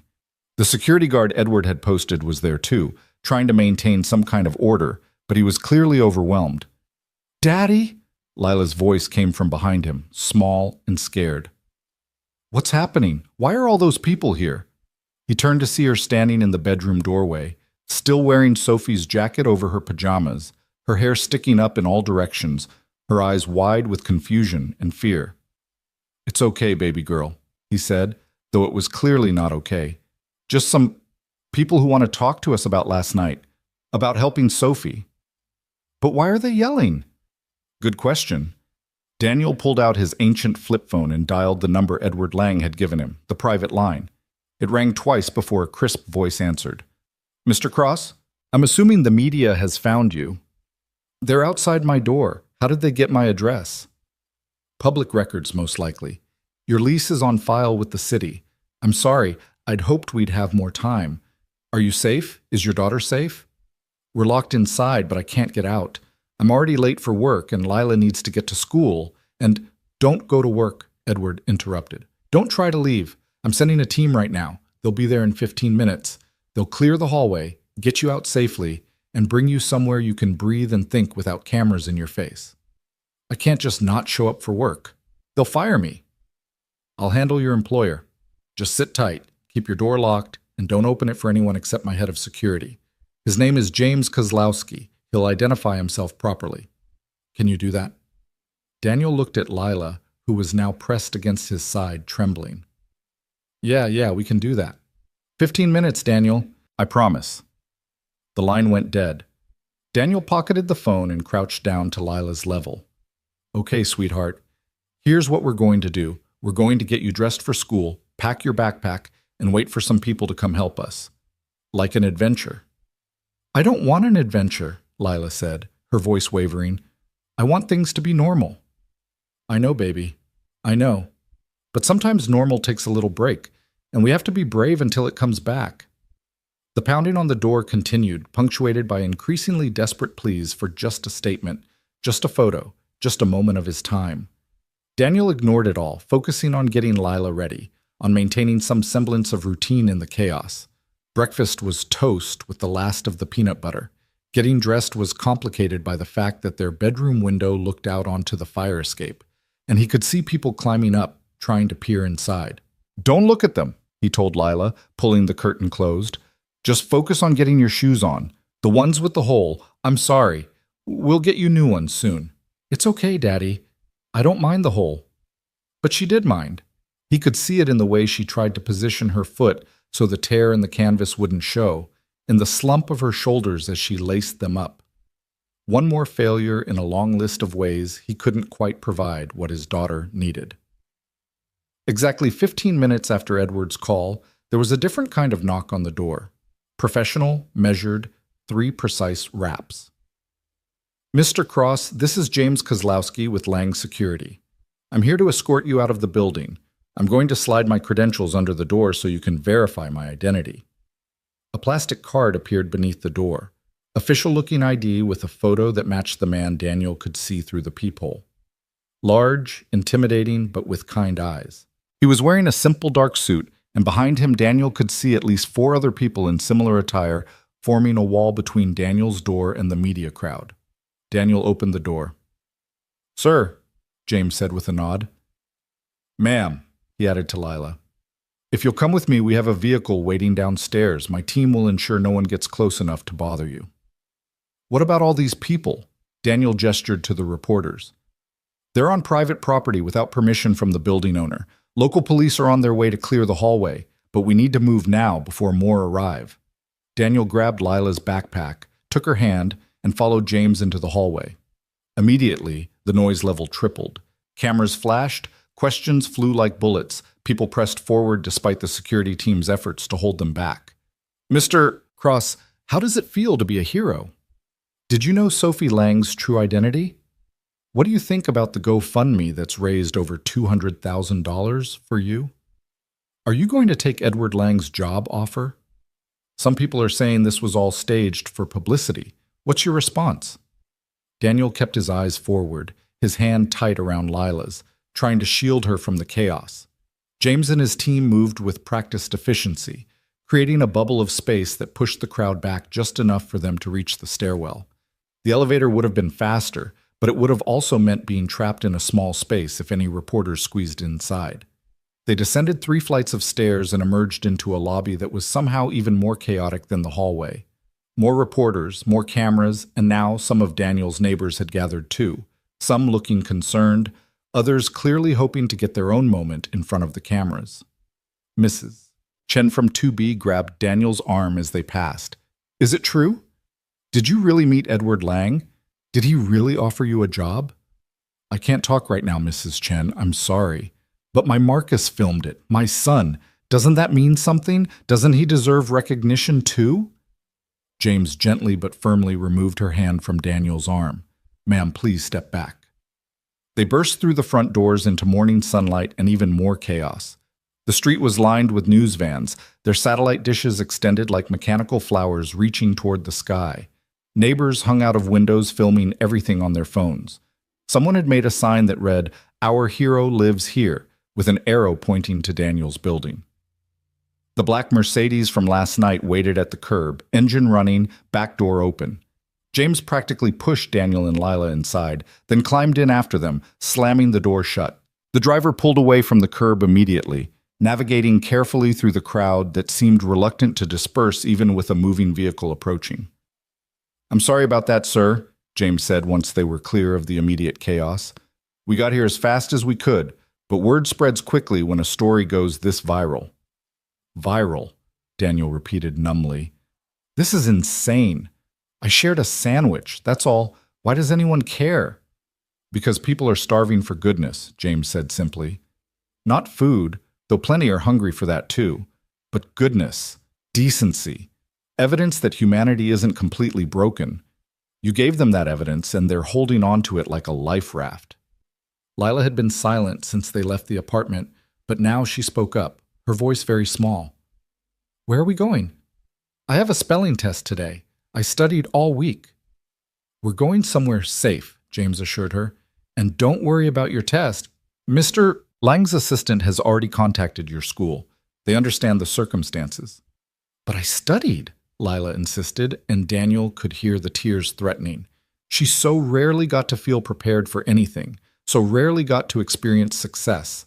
Missing this test felt like one more thing being taken from her. "I know you did, baby," Daniel said, pulling her close. "We'll figure it out. Maybe you can take the test tomorrow, or maybe—" "We're here," the driver announced, pulling through a gate into an underground parking garage. The building above was modern glass and steel, discreet but clearly expensive, the kind of place Daniel would never have reason to enter under normal circumstances. They took a private elevator to the 20th floor where the doors opened directly into what appeared to be a corporate apartment. Spacious, professionally decorated, with floor-to-ceiling windows offering a view of the city that made Daniel's breath catch. He could see his neighborhood from here, could pick out his building among the cluster of worn structures huddled together like refugees from prosperity. Edward Lang stood by the windows, holding a cup of coffee, looking like a man who hadn't slept much either. Sophie sat on one of the leather couches, also holding coffee, her eyes red-rimmed. When she saw Daniel and Lila, she stood immediately. I'm so sorry, she said. I never meant for it to become this kind of circus. I don't know what I thought, that maybe a few people would see it and be inspired to be kinder. I didn't anticipate this level of attention. $200,000, Daniel said flatly. Someone told me the GoFundMe has raised $200,000. Last I checked, it was at $340,000, Edward said quietly. And climbing. People want to help you, Daniel. They want to be part of the story, part of the goodness. I don't want their money. I don't want any of this. I understand. But wanting and getting are two different things. The story is out there. The money is out there. The attention is out there. The question now is what you're going to do with it. Lila had moved to the windows, staring out at the city with wide eyes. Daddy, I can see my school from here. Look, there's the playground. And that's the taco truck you like. Everything looks so small. That's perspective, Sophie said softly, joining Lila at the window. From up here, everything looks manageable. Down there, in the middle of it, everything feels huge and overwhelming. Both views are true. Both are real. Are you a philosopher? Lila asked. Sophie smiled. Not officially, but spending a night pretending to be homeless gives you a lot to think about. Did anyone else help you? Besides us? No, Sophie admitted. You were the only ones. Lila processed this information with the seriousness of a child trying to understand adult failures. That's really sad. There were so many people at that bus station. Yes, there were. And most of them chose comfort over compassion. That's what made your father's choice so remarkable. He chose differently when it cost him something. Mama always said the real test is what you do when nobody's watching, Lila said. But people were watching. That boy with the phone. Your mother was wise, Edward said, turning from the window. And you're right. Technically, someone was watching, but your father didn't know that. He acted purely from his own sense of what was right, with no expectation of reward or recognition. That's the definition of integrity. Daniel felt uncomfortable with this level of praise, with the way they were dissecting his simple action and finding layers of meaning he'd never intended. Can we please stop talking about me like I'm some kind of saint? I'm just a guy who shared food. That's literally the minimum standard of human decency. Is it, though? Edward walked to a coffee table where several newspapers were spread out. He picked up the top one and held it so Daniel could see the headline. Sandwich Dad. One man's kindness in a city of cruelty. That's the Herald, Edward continued. Here's the Tribune. Viral video exposes our compassion crisis. The Post went with, when a construction worker shows more humanity than the elite. Every major news outlet in the country is covering this story. Good Morning America wants you on tomorrow. Ellen's People called. There's even talk of a book deal. A book deal? About what? How to cut a sandwich in half. This is ridiculous. It's not about the sandwich, Sophie said intensely. It's about what the sandwich represents. It's about the fact that in a city of 8 million people, you were the only one who stopped to help. It's about the gap between who we think we are as a society and who we actually are. I can't be the only one, Daniel protested. There have to be thousands of people in the city who help strangers every day. Why am I special? Because someone filmed you, Edward said bluntly. Because the contrast between your poverty and your generosity was stark. Because my daughter was involved, which added a Cinderella element that people love. Because the timing was right. People are exhausted by negativity, and this gave them something positive to latch onto. Right or wrong, fair or unfair, you've become a symbol. I don't want to be a symbol. I want to be a father. I want to provide for my daughter. I want to not have reporters camping outside my apartment. Then take the job, Edward said. Move into corporate housing until we can find you a proper apartment in a building with actual security. Let me help you build a life where you have breathing room, where Lila can have new shoes without you having to choose between that and electricity. And in exchange, what? I become your pet project? Your proof that rich people care about the struggling masses?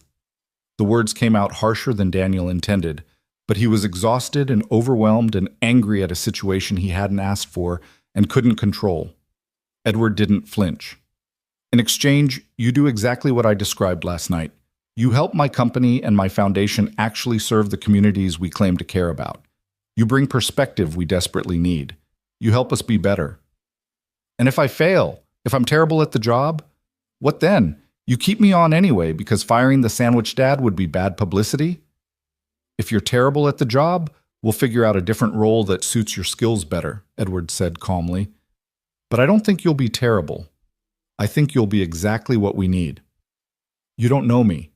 None of you know me. You know one moment, one decision, one tiny slice of my life. That doesn't tell you who I am. You're right, Sophie said. So tell us. Tell us who Daniel Cross is when cameras aren't rolling and billionaires aren't making job offers. Tell us about your life, your daughter, your wife who taught you about being the hands and feet of love. Something in her voice, the genuine curiosity, the lack of judgment, broke through Daniel's defenses. He sank onto the couch, suddenly unable to stand anymore. Sarah died 3 years ago, he heard himself say. Ovarian cancer. We had insurance, but it wasn't enough, never enough. The co-pays and deductibles and experimental treatments that weren't covered. We sold everything, our house, our car, anything worth selling. By the end, we were living in that apartment because it was all we could afford, and even that was barely manageable. Lila came over and sat next to him, taking his hand. He squeezed it gently and continued. When Sarah died, I thought I'd die too. Not literally, but emotionally, spiritually. I couldn't see how to keep going, how to raise Lila alone, how to be both mother and father. But Sarah made me promise, made me swear on Lila's life, that I wouldn't give up, that I'd keep fighting, keep loving, keep seeing people. She sounds extraordinary, Edward said quietly. She was. She really was. And every day since she's been gone, I've tried to live up to what she believed about me. Some days I succeed. Some days I fail. But I keep trying because that's what I promised her. Last night wasn't a failure, Sophie said. Last night was you honoring that promise in the most beautiful way possible. Last night was me being too tired to think straight, Daniel said with a bitter laugh. If I'd had energy to consider the consequences, I might have made a different choice. I might have calculated that we couldn't spare the food, that my daughter's needs had to come first, that helping a stranger was a luxury we couldn't afford. But you didn't make that calculation, Edward pointed out. Your instinct, your immediate, unthinking response was generosity. That tells me more about your character than any resume ever could. A phone rang, and Edward answered it, speaking in low tones. When he hung up, his expression was troubled. That was building security at your apartment. The crowd has grown significantly. Local news is now camped out permanently, and apparently people are starting to leave gifts, food, money, letters. The police have established a perimeter, but they can't legally remove people from public sidewalks. So I can't go home, Daniel said flatly. Not today, probably not tomorrow. Eventually the story will fade and attention will move elsewhere, but right now, going home would be impossible. What about my job? My boss is going to fire me. I spoke with your supervisor this morning, Edward said. Explained the situation, offered to compensate the company for your absence. He was surprisingly understanding, actually. Said you're one of his best workers, and he'd hold your position for a week while you deal with your newfound fame. His words. Daniel put his head in his hands. This was a nightmare. A weird, surreal nightmare where helping someone had somehow turned his entire life inside out. Mr. Lang, Lila said suddenly, her voice clear in the heavy silence. Can I ask you something? Of course. Why didn't anyone else help your daughter? Were they all bad people? Edward considered the question seriously. No, I don't think they were bad people. I think they were scared people, tired people, people who've learned to protect themselves first because the world has taught them that survival requires selfishness. But Daddy's tired too, and we don't have much money, so why did he help? That's the question everyone's asking, Edward said. Why did your father choose differently? Lila looked at Daniel, her young face solemn. Because Mama taught us to see people, really see them, not just look at them, but see them. That's what she always said. The room fell silent. Outside the windows, the city hummed with its usual chaos, traffic and construction, and millions of people moving through their lives, most of them not really seeing each other at all. I need to make a decision, Daniel said finally. About the job, about the money people are donating, about all of this, but I can't think clearly right now. I'm exhausted and overwhelmed, and I feel like I'm drowning. Then don't decide today, Edward said. Stay here. This apartment is yours for as long as you need it. Rest. Spend time with your daughter. Get your bearings. When you're ready to talk, I'll be ready to listen. What about school? Lila asked. I really don't want to miss my spelling test. Sophie smiled. How about this? I'll work with your teacher. We'll arrange for you to take the test here, via video call if necessary. You studied hard. You deserve to show what you learned. Really? Lila's face lit up with the first genuine smile Daniel had seen from her all morning. Really? Give me your teacher's name and I'll handle everything. As Sophie and Lila moved to another room to make arrangements, Edward approached Daniel with 2 cups of coffee. You look like you could use this. Daniel took the cup gratefully, wrapping his hands around the warmth. This is really good coffee. It should be. It costs more per pound than most people spend on groceries in a week, Edward said with a wry smile. Absurd, isn't it? The way wealth distorts everything, makes the simple complicated and the expensive routine. Is that why Sophie did what she did? To understand the distortion? Partly, but also because she felt trapped by her privilege, suffocated by a life where every interaction is filtered through money and status. She wanted to know who she was without those filters. She wanted to know if the world would see her as a person or an inconvenience. And she found out it's mostly the latter. Yes, 23 people looked at my daughter and saw trash to be avoided. That's a damning indictment of the society I've helped build. Edward stared into his coffee. I've spent 50 years accumulating wealth and power. I've built a company that employs thousands, created products that millions use, donated millions to charity. And yet somehow, the city I live in has become a place where a hungry, scared young woman can beg for help for 6 hours and receive nothing but contempt. You can't take that personally, Daniel said. You're not responsible for every cruel person in the city. Aren't I, though? I've shaped policy through lobbying. I've influenced elections through donations. I've set wage standards that other companies follow. My choices ripple outward in ways I can't always see or control. If this city has lost its compassion, I bear some responsibility for that loss. It was a startling admission from a man who clearly wasn't used to acknowledging failure.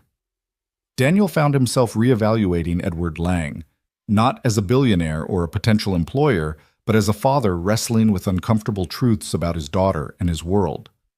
So what are you going to do about it? Daniel asked. I don't know yet, but I know I can't do it alone. I need people who understand struggle, who know what it's like to choose between medicine and rent, who see humanity in homeless women at bus stations.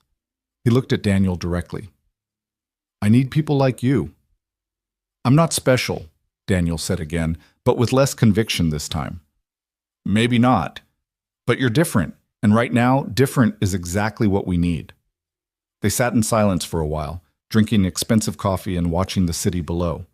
Daniel thought about his apartment, about the reporters and cameras and chaos. He thought about Lila's spelling test and her shoes with holes and the weight of trying to be everything she needed on his own. He thought about Sarah, about what she'd say if she could see him now. And he realized, with a clarity that felt like sunlight breaking through clouds, that she wouldn't tell him what to do. She'd tell him to trust himself, to make the choice that felt right, even if it scared him. Okay, he said finally. I'll take the job. 3-month trial. If it's not working for either of us after that, we part ways with no hard feelings. I keep living in my apartment, not corporate housing, because I need to stay connected to where I came from, and I'm donating half that GoFundMe money to homeless services in the city, because if people want to help me, they should also want to help everyone else who's struggling. Edward extended his hand. Deal. Though I'd still recommend staying here until the media attention dies down. Deal, Daniel agreed, shaking his hand. And Mr. Lang? Thank you for seeing past the surface, for taking a chance on someone who has no business working in your world. You have every business working in my world, Edward corrected, because my world desperately needs what you bring to it, perspective, humility, and a moral compass that actually points true north. Sophie and Lila returned, both smiling.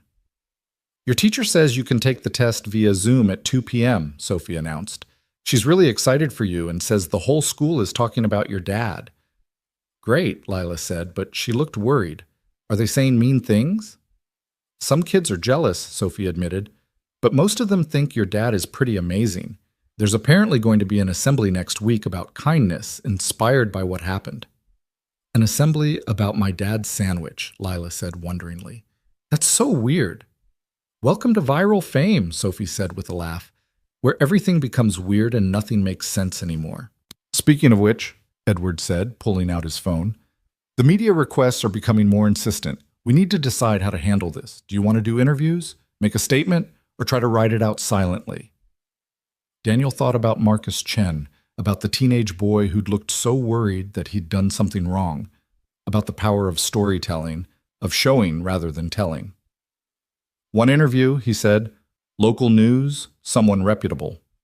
I'll tell our story, mine, Lila's, Sophie's, and I'll ask people to channel this energy into actually helping people instead of just feeling good about my story.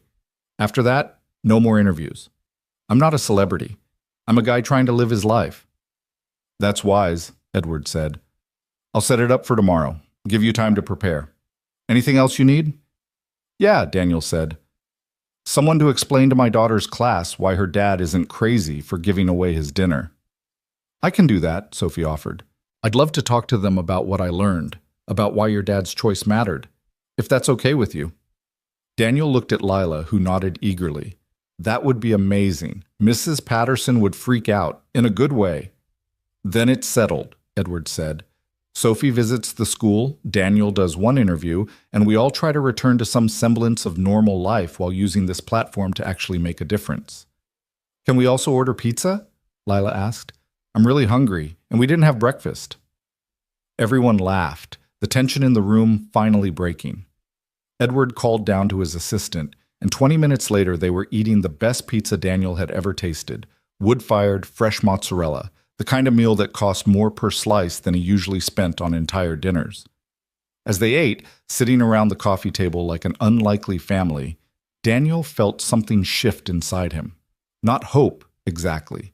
He'd been burned by hope too many times, but possibility. The sense that maybe, just maybe, this bizarre situation could become something meaningful. Daddy, Lila said, tomato sauce on her chin, are we going to be okay? He wiped her face with a napkin, soft and expensive. Everything in this world soft and expensive. Yeah, baby girl.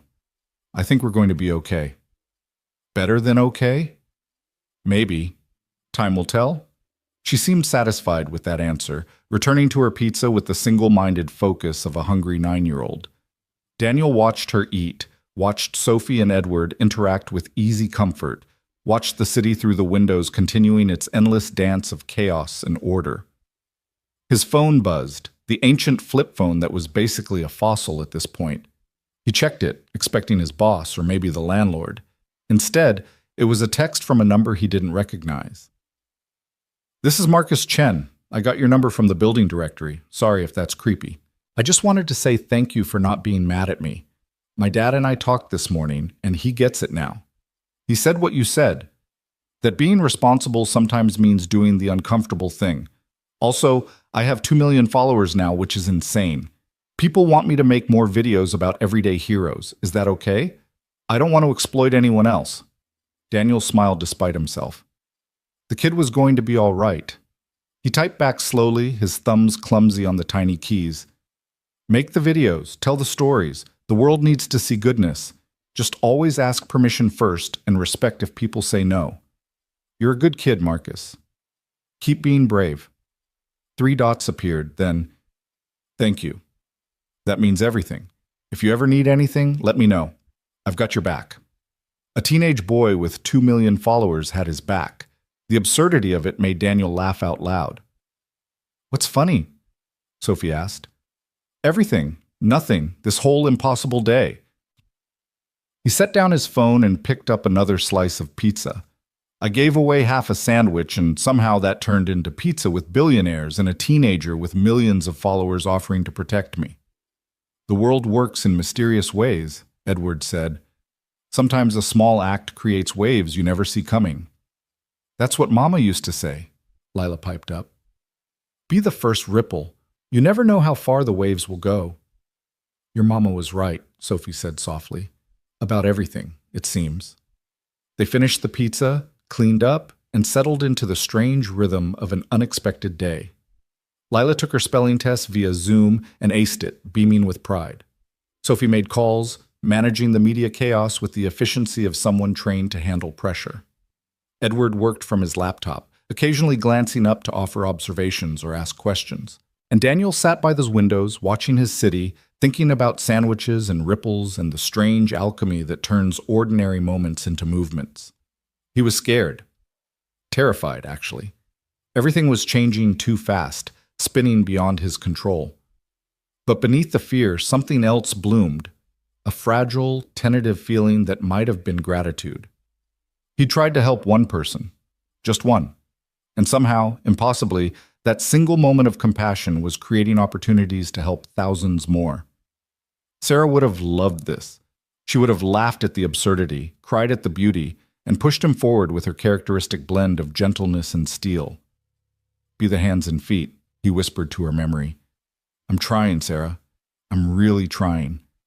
Outside, the sun moved across the sky, casting long shadows across the city. Somewhere down there, people were hungry. Somewhere, they were cold. Somewhere, they were begging for help that wouldn't come. But maybe, just maybe, tomorrow would be different. Maybe Marcus would film another act of kindness. Maybe someone would watch Daniel's interview and decide to see people, really see them. Maybe Sophie's experiment would inspire others to test their own capacity for compassion. Maybe one sandwich really could change the world. It was a foolish thought, naive and optimistic in ways that life had tried to beat out of him. But sitting in that 20th floor apartment, with his daughter's laughter echoing off expensive walls and new friends surrounding him with genuine care, Daniel let himself believe it. Just for today, just for now. He let himself believe. The interview was scheduled for 10 o'clock the following morning at a neutral location, a community center in a neighborhood that split the difference between Daniel's world and Edward's. The reporter, a woman named Patricia Voss, who'd been covering local human interest stories for 20 years, arrived early with a small crew, one cameraman, one sound technician, and an assistant who seemed primarily concerned with making sure everyone had water. Daniel had barely slept. He'd spent the night in the corporate apartment's guest bedroom, a space larger than his entire apartment back home, staring at the ceiling and rehearsing things he might say. Everything sounded wrong in his head.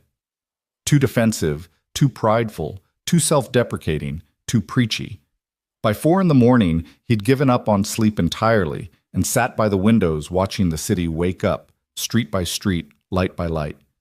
Lila had slept soundly in the room next to his, exhausted by the previous day's chaos. When she woke at 7, she'd padded into his room and climbed into his lap without saying anything, just needing the comfort of his presence. They'd sat like that for 20 minutes, father and daughter, watching the sunrise paint the buildings gold and pink. You're going to do great, Daddy, she'd said finally. Just tell them the truth. That's what Mama would say. The truth is messy, though, baby. The truth is I was tired and hungry and maybe not thinking clearly. The truth is I'm not a hero. I'm just a guy who made one decent choice. That's still the truth, Lila had insisted with the certainty of a child who hadn't yet learned that adults prefer comfortable lies to uncomfortable truths. And it's a good truth. Now, standing in the community center's meeting room with Patricia Voss adjusting his microphone, Daniel tried to hold on to that certainty. Just tell the truth. However messy, however unheroic, just tell the truth. We'll start with some basic background, Patricia explained. Her voice was warm, professional, the kind of voice that probably convinced people to share secrets they'd intended to keep. Who you are, your work, your family situation. Then we'll talk about that night at the bus station. I'll ask you to walk me through what happened, what you were thinking. And finally, we'll discuss what's happened since. The viral video, the attention, Edward Lang's job offer. Sound good? Sounds terrifying, Daniel admitted. Patricia smiled. That's actually a good sign. The people who aren't nervous are usually the ones performing for the camera rather than being genuine. Your nervousness tells me you care about getting this right. I care about not screwing up my daughter's life any more than I already have. You haven't screwed up anything, Sophie said firmly. She'd accompanied them to the interview along with Edward, both insisting on moral support. You've given her an incredible example of integrity and compassion. From where I'm sitting, I've given her poverty and instability and a viral video she didn't ask for. Daniel, Edward said, his voice carrying the authority of someone used to being listened to. Stop catastrophizing. Yes, circumstances have changed rapidly. Yes, it's uncomfortable. But you're still her father. You're still making decisions based on her well-being. That's not failure. That's love. The cameraman gave a thumbs up, indicating they were ready to begin. Patricia settled into the chair across from Daniel, her expression shifting into professional focus. Rolling, the cameraman said. Daniel Cross, thank you for sitting down with us today. I know the last 48 hours have been overwhelming. That's an understatement, Daniel said, then winced. Too flippant, too defensive already. But Patricia just smiled. Let's start at the beginning. Tell me about yourself. Who is Daniel Cross when he's not being called Sandwich Dad by the internet? Daniel took a breath, organizing his thoughts. I'm a 38-year-old construction worker. I've lived in this city my whole life. I'm a widower. My wife Sarah died 3 years ago from cancer, and I'm raising our 9-year-old daughter Lila on my own. We live in a small apartment on Union Street. We get by. You get by, Patricia repeated. What does that mean, practically speaking? It means we have a roof over our heads and food on the table most days. It means I work 6 days a week doing physical labor that's destroying my body. It means Lila wears shoes with holes in them because new shoes cost money we need for other things. It means we walk instead of taking the bus when we can't afford fare. It means we're one emergency away from disaster, pretty much always. He hadn't meant to be quite that honest, but the words tumbled out anyway. Patricia nodded, her expression sympathetic but not pitying. And 2 nights ago, at the Union Street bus station, you encountered a young woman who appeared to be homeless. Can you walk me through what happened? Daniel closed his eyes for a moment, pulling up the memory. Lila and I were sharing a sandwich, the only food we had. It was supposed to be dinner. We'd walked to the bus station because we usually try to catch the 6:15, but we couldn't afford fare that night, so we were just resting before walking the 5 miles home. 5 miles in the rain? It wasn't raining when we started, but yeah, 5 miles. We've done it before. Patricia let that sit for a moment. The image of a single father and his daughter walking 5 miles because they couldn't afford a $3 bus ticket. Daniel could almost see the viewers at home processing that information, confronting their own assumptions about poverty. So you're sitting there with your daughter, sharing this sandwich, and then what? A young woman came into the shelter. She was soaked, covered in mud, clearly distressed. She sat down away from everyone else and just started crying. Quietly, like she was trying not to bother anyone. Other people in the shelter, they moved away from her. Made comments, called her names, assumed she was on drugs or crazy or dangerous. But you didn't assume those things? I assumed she was hurting. I assumed she needed help. That's all I needed to know. Your daughter noticed her first, is that right? Yeah, Lila tugged on my sleeve and said, Daddy, she looks hungrier than us, which was probably true. The woman, Sophie, looked like she hadn't eaten in days. So you offered her your food? We offered her my half of the sandwich.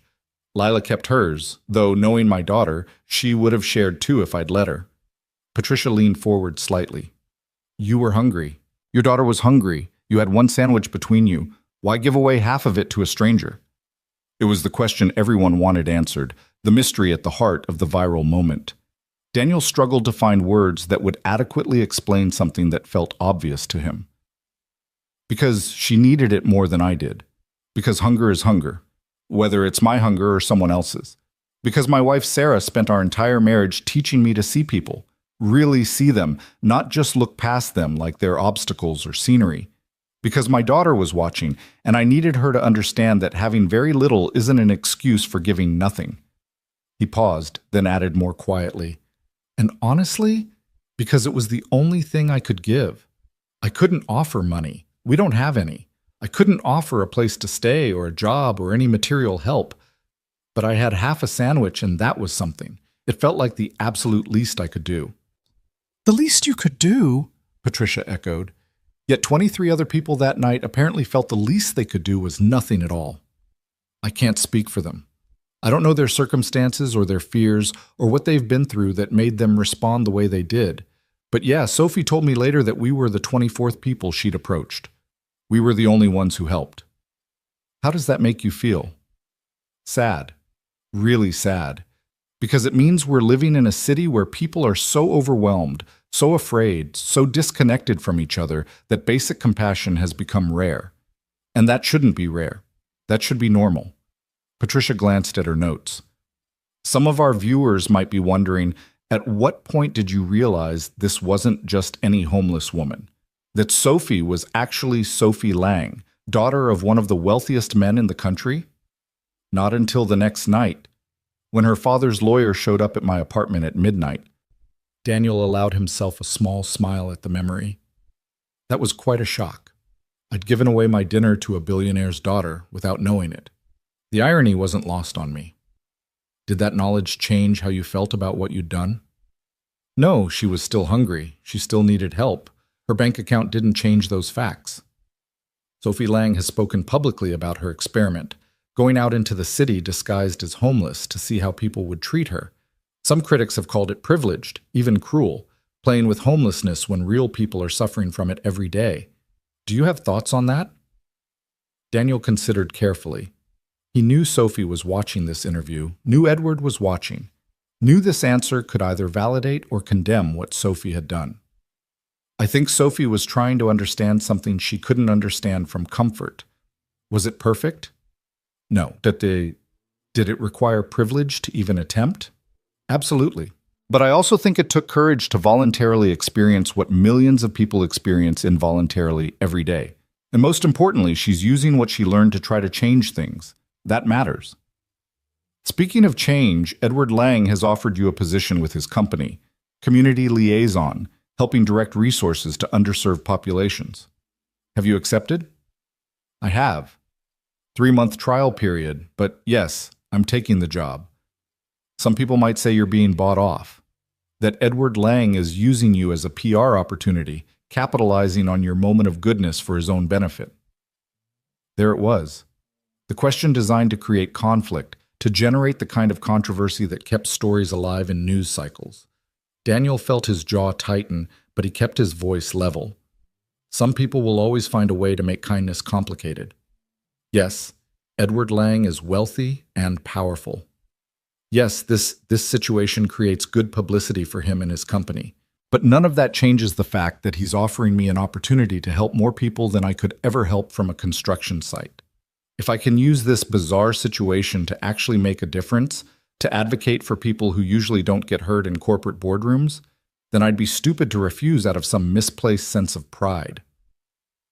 You mentioned earlier that you're donating half the GoFundMe money to homeless services. Can you talk about that decision? It's simple math. People saw me help one person and wanted to help me in return. That's beautiful and generous, and I'm grateful. But there are thousands of people in this city who need help just as much as I do, more than I do now, actually. If people want to support me, I want them to support everyone. I want their compassion to extend beyond one viral video to the ongoing crisis of poverty and homelessness that we all pretend not to see. Patricia nodded slowly. You've become a symbol, whether you wanted to or not. The video of you sharing your sandwich has been viewed over 15 million times. People are calling you a hero, an inspiration. There are memes, tribute videos, children dressing up as you for school projects. How do you handle that level of attention? Badly, Daniel admitted with a rough laugh. I don't know how to be a symbol. I'm just a dad trying to raise his daughter right and make it to the end of each month without disaster. The attention feels surreal and uncomfortable and honestly a little scary. What scares you about it? The people will expect me to be perfect, that they'll dig into my past and find all the times I didn't help, all the moments I walked past suffering because I was too tired or too worried about my own problems. That they'll realize I'm not special or heroic. I'm just a guy who made one decent choice that happened to get filmed. Do you think that would change how people see you if they knew you weren't perfect? Probably. People like stories with clear heroes and villains. They like believing that some people are just naturally good and others are naturally bad. The truth is messier. We're all capable of both compassion and cruelty, often in the same day. I've walked past homeless people before. I've ignored suffering because acknowledging it hurt too much. I've made selfish choices and rationalized them as necessary. I'm not better than anyone else. I just happened to make a different choice that one night. Patricia sat back, studying him. That might be the most honest thing anyone said on camera in years. Most people in your position would lean into the hero narrative, let themselves be elevated, enjoy the praise. I'm not most people. And honestly, the hero narrative is dangerous. It suggests that helping others requires some special quality that most people don't have. It creates an excuse for inaction. I'm not a hero like that guy, so I can't be expected to help. But the truth is, everyone can share their sandwich. Everyone can see people. Everyone can choose compassion. You don't need to be special. You just need to be human. Is that the message you want people to take from this? Yeah, that's exactly it. Daniel leaned forward, speaking directly to the camera now, to all the invisible viewers who'd turned him into Sandwich Dad and made him a trending topic. If you saw that video and felt inspired, that's wonderful. But don't let it stop at feeling. Don't just applaud my choice and then walk past the next person who needs help. Actually see people. Actually stop. Actually share whatever you have to share, your sandwich, your time, your attention. That's how change happens. Not through one viral moment, but through a million small moments of people choosing connection over convenience. Patricia smiled. That's a good place to end. Thank you, Daniel, for your time and your honesty. I think a lot of people needed to hear this. Can I add one more thing? Of course. Daniel looked at the camera again. To Sophie, if you're watching, which I know you are, thank you. Thank you for trusting us that night, for sharing your experiment, for using your privilege to shine a light on problems that usually stay in darkness. What you did was brave and important. He paused, his throat tightening with emotion. And to my daughter Lila, you were right, baby girl. She did look hungrier than us. Thank you for seeing that. Thank you for being brave enough to say it. Your mama would be so proud of you. I know I am. The cameraman called cut, and the tension in Daniel's shoulders immediately released. Patricia stood, extending her hand. That was remarkable, genuinely. In 20 years of interviews, I've rarely heard someone speak with that much authenticity. I just hope it helps, Daniel said, shaking her hand. I hope people actually listen instead of just consuming it as entertainment. Some will listen, some won't. But you did your part. You told the truth clearly and compassionately. That's all you can control. Sophie appeared at his side, her eyes wet. That was perfect. Everything you said, perfect. I probably made your father sound like a saint. He might not appreciate that. He'll survive, Edward said, joining them. And you didn't make me sound like a saint. You made me sound like a man trying to do better, which is accurate. Lila had been sitting off to the side during the interview, coloring in a book Sophie had bought for her. Now she ran over and hugged Daniel's legs. You were really good, Daddy. You didn't even sound nervous. I was terrified the whole time. But you did it anyway. That's what Mama called brave, being scared and doing it anyway. Daniel picked her up, even though she was getting too big for it, and held her close. Your mama was full of wisdom, wasn't she? The wisest, Lila agreed solemnly.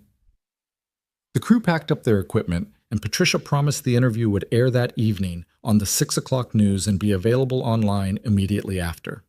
As they prepared to leave the community center, Daniel's phone buzzed, the ancient flip phone that felt increasingly absurd in this new reality. It was his boss from the construction site. Danny, saw you're going to be on TV tonight. Everyone here is talking about it. Just wanted you to know, whenever you're ready to come back, your spot's here. But if you take that corporate job, I get it. You got to do what's best for your family. Daniel typed back, Thanks, Mike. That means more than you know. I'll keep in touch. Another text came through, this one from Marcus Chen. Just saw they're promoting your interview everywhere. You're trending again. Hashtag Sandwich Dad is #1 worldwide. This is insane. Also, my journalism teacher wants to interview me about citizen journalism and ethics. I'm freaking out. Daniel smiled and responded, Breathe, tell the truth, you'll be fine. And Marcus, I'm proud of you. They returned to the corporate apartment where Edward had arranged for lunch to be delivered.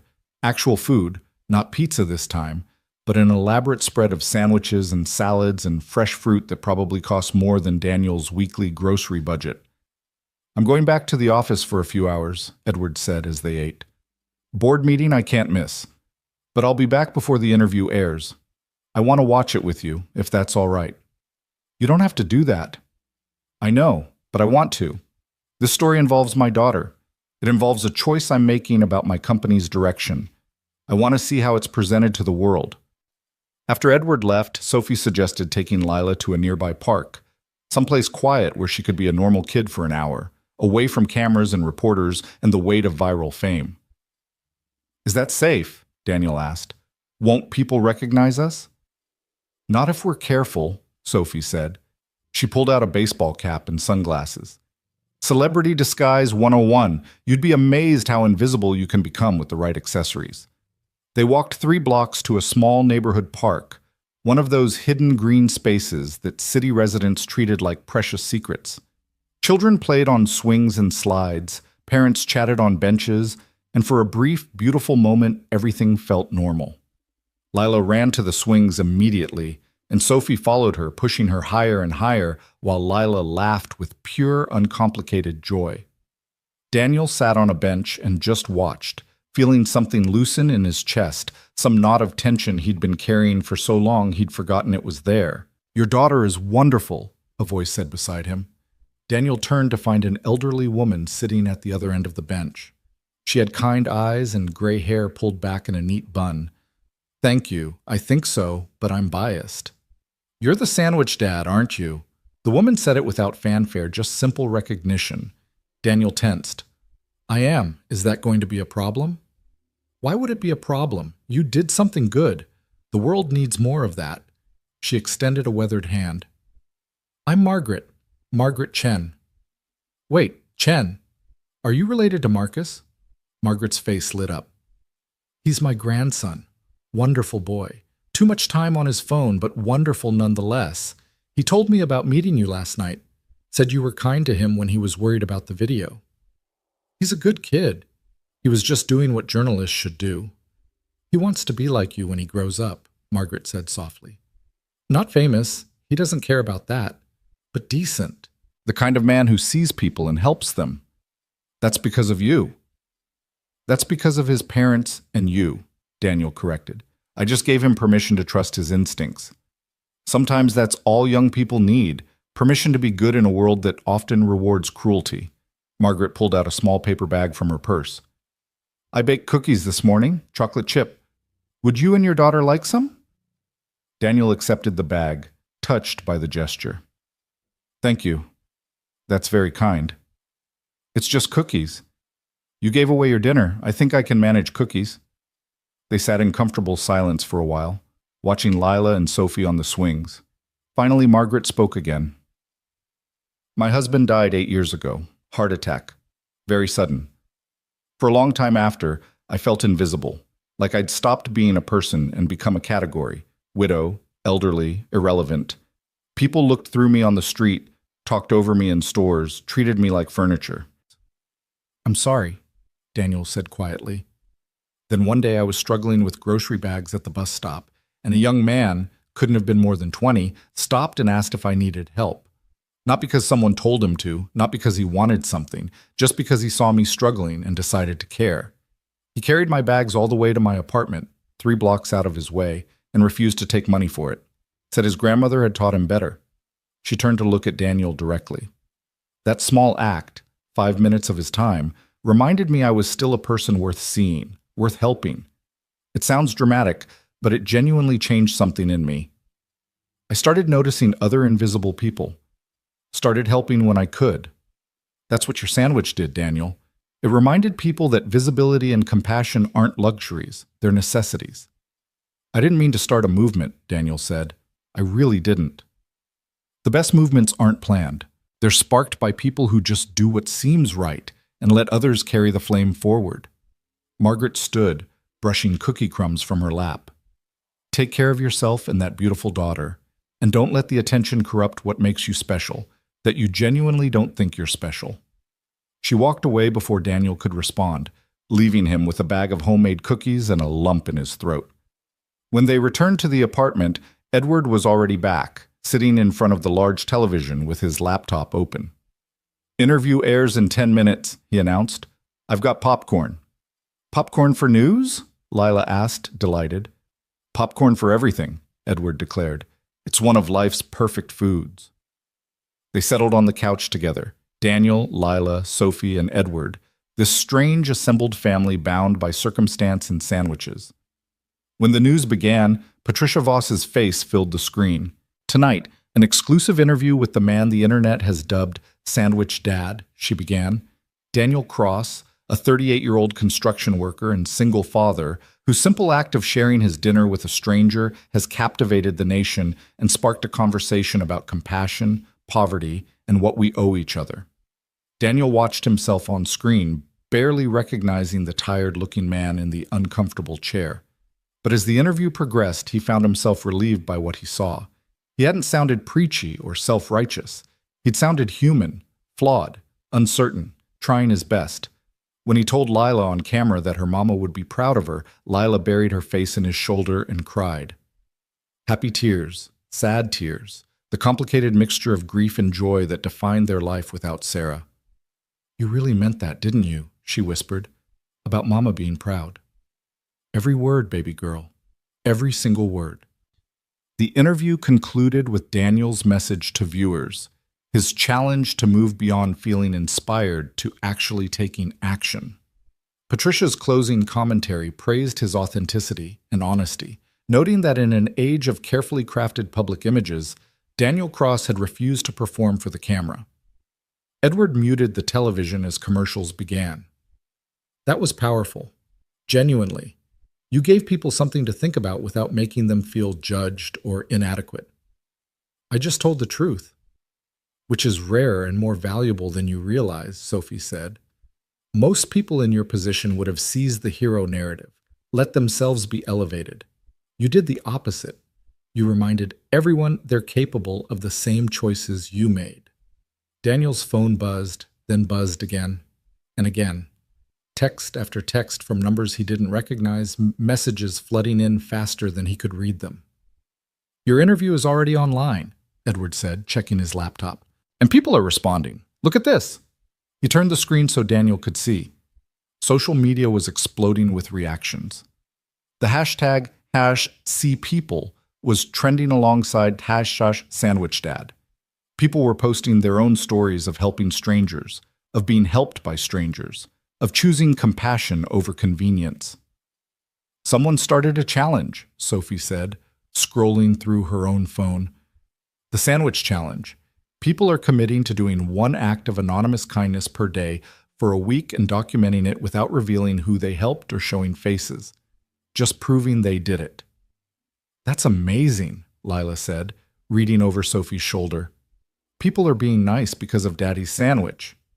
Not because of the sandwich, Daniel corrected gently, because they were always capable of being nice.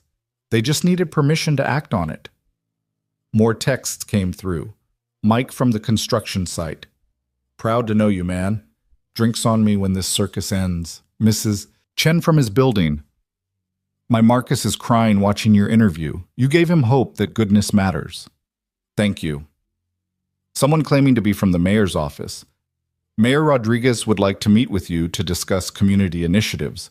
Please call at your earliest convenience. A teacher from Lila's school. Your daughter is an inspiration to our entire student body. We'd be honored if you'd speak at our assembly next week. On and on, messages accumulating faster than he could process. Daniel set the phone down, overwhelmed. This is too much. This is way too much. Hey, Edward said firmly. Look at me, Daniel. You don't have to respond to everything. You don't have to meet with everyone or accept every invitation or live up to every expectation. You get to choose. That's the important part. You still get to choose. But what if I choose wrong? What if I let people down? Then you let them down, Sophie said with surprising pragmatism. You're not responsible for everyone's hopes or expectations. You're responsible for being honest, for doing your best, and for protecting your daughter. Everything else is just noise. Lila tugged on Daniel's sleeve. Daddy, can we go home soon? To our real home? The question hit him hard. Despite the comfort of the corporate apartment, despite the safety from media attention, Lila missed their small space with the leaky ceiling and the creaky floors. She missed normal. Security says your building is still surrounded, Edward said apologetically. It's gotten worse since the interview aired, maybe another day or two before it's safe to return. I can't hide forever, Daniel said. Eventually, I have to go back to real life. What if we could make real life more manageable? Edward proposed. Different building, better security, same neighborhood if you want, same schools, same connections, just with a buffer between you and the chaos. I can't afford a different building. You can now. Between the job salary and the GoFundMe money you're keeping, you can afford options. Let me help you find a place where Lila can be safe and you can breathe. Daniel wanted to refuse on principle, wanted to insist he could handle things himself. But looking at his daughter's tired face, at the strain around her eyes that no 9-year-old should carry, he realized his pride was getting in the way of her well-being. Okay, he said quietly. Okay, let's look at options. But nothing extravagant, nothing that would make us forget where we came from. Deal, Edward said. I'll have Margaret, my assistant, not Marcus's grandmother, compile some listings tomorrow. You can choose whatever feels right. They spent the rest of the evening in the kind of comfortable domesticity that Daniel hadn't experienced since Sarah died. They played board games. Lila demolished them all at Uno and talked about everything except viral videos and job offers and media attention. They were just people, sharing space and time, finding small moments of peace in the chaos. Around 9, Lila started yawning, her head drooping against Daniel's shoulder. He carried her to the guest room and tucked her in, sitting on the edge of the bed like he did every night. Daddy? She murmured, half asleep. Are we still us? Even with everything changing? We're still us, baby girl. Always. Money can't change that. Attention can't change that. Nothing can change who we are at our core. I miss Mama. Me too, sweetheart. Every single day. Do you think she knows? About the sandwich and Sophie and everything? Daniel stroked her hair, thinking about Sarah, about her fierce belief in something beyond this world. Yeah, I think she knows. And I think she's probably laughing at how something so simple became so complicated. That sounds like Mama, Lila said with a sleepy smile. She always laughed at complicated things. When Daniel returned to the living room, he found Sophie and Edward deep in conversation, their voices low. They looked up as he entered. Everything okay? He asked. We were just discussing next steps, Edward said. The board approved a new initiative based on your interview, Community Voices. We're creating an advisory council of people from diverse economic backgrounds to consult on all major decisions affecting workers and customers. You'd chair it if you're willing. Chair it? I don't know how to chair anything. You know how to listen. You know how to see people. That's the hardest part. The rest, meeting management, agenda setting, we can teach you. Daniel sank into the chair across from them. A week ago, I was worried about making rent.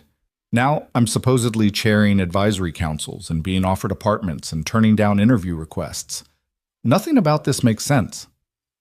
Life rarely does, Sophie said wisely. Sometimes all you can do is hold on and try to stay true to yourself through the turbulence. Is that from a fortune cookie? She laughed. No, that's from 3 years of therapy learning to navigate privilege and purpose, but it sounds like it could be from a fortune cookie. Daniel's phone buzzed one more time. He almost ignored it, but something made him check. The message was from a number he didn't recognize, but the words made his breath catch. This is Sarah's sister, Jennifer. I know we haven't spoken since the funeral. I know things ended badly between us, but I saw your interview tonight, and I saw Lila's face when you talked about Sarah being proud of her. She looks so much like her mother, Daniel. So much. I'm sorry for the things I said when Sarah died. I'm sorry for blaming you. You're doing exactly what she would have wanted, raising our niece to see people and choose compassion. If you're willing, I'd like to be part of Lila's life again. No pressure, just think about it. Jen. Daniel read the message 3 times, emotion building in his throat. Jennifer had been devastated by Sarah's death, had lashed out at Daniel in her grief, blamed him for not saving her sister despite the impossibility of that task. They'd parted in anger and hadn't spoken since. Good news or bad? Edward asked, noticing Daniel's expression. Complicated news, Daniel said. My sister-in-law wants to reconnect. We haven't spoken in 3 years. What are you going to do? Daniel thought about Lila, about how she deserved to know her mother's family, about how holding grudges served no one. I'm going to say yes. Life's too short and too hard to reject genuine attempts at reconciliation. He typed back, Jen, thank you for reaching out. Lila asks about you sometimes. She'd love to see you. Let's figure out a time that works. Daniel. The response came almost immediately. Thank you, God, thank you. I'll call tomorrow. Give Lila a hug from her Aunt Jen. Daniel set down the phone and looked at Sophie and Edward. These people who'd become friends through the strangest circumstances. Is it always like this? This overwhelming? What? Being viral famous? Sophie asked. No, being human. Trying to do the right thing and having it spiral into 1,000 consequences you never anticipated. Edward smiled sadly. Yes, that's exactly what it's like. Welcome to the terrifying adventure of living with intention. They talked late into the night, discussing plans and possibilities, fears and hopes. When Daniel finally went to bed around midnight, his mind was still racing, but his heart felt lighter than it had in years. He checked on Lila one more time before sleeping, an old habit from when she was a baby, when he'd wake multiple times a night just to make sure she was still breathing. She slept peacefully, one hand curled around the stuffed rabbit Sarah had given her, the other stretched out as if reaching for something in her dreams. We're going to be okay, baby girl, Daniel whispered. Better than okay. We're going to be exactly what your mama dreamed for us. Outside the windows, the city continued its endless dance of light and shadow, millions of people moving through their lives, most of them invisible to each other. But maybe, just maybe, a few more were seeing now, a few more were stopping, a few more were sharing their sandwiches. Daniel fell asleep thinking about ripples and waves, about how one small choice could travel farther than anyone imagined, about how Sarah had been right all along. Kindness wasn't weakness, it was the strongest thing in the world, and tomorrow he'd wake up and choose it again. 3 months later, Daniel stood in front of a conference room filled with executives, community leaders, and board members, holding a folder that contained the results of the Community Voices Initiative's first major project. His hands were steady now, steadier than they'd been during that first interview, steadier than they'd been during his first day at Lang Industries when he'd walked into a building where the lobby cost more than most houses. Before I present our findings, he began, his voice carrying the confidence of someone who'd learned he had valuable things to say, I want to tell you about a woman named Patricia. Not Patricia Voss, the reporter, a different Patricia. Patricia Morrison, 53 years old, works night shift at one of our warehouse facilities. He clicked to the first slide, which showed a photo, with permission, of a tired-looking woman in a Lang Industries uniform. Patricia has worked for this company for 12 years. She's never missed a shift, never filed a complaint, never caused any problems. But 3 weeks ago, during one of our listening sessions, she finally told us her story. She's been sleeping in her car for 8 months because she can't afford rent on her salary. She showers at the gym.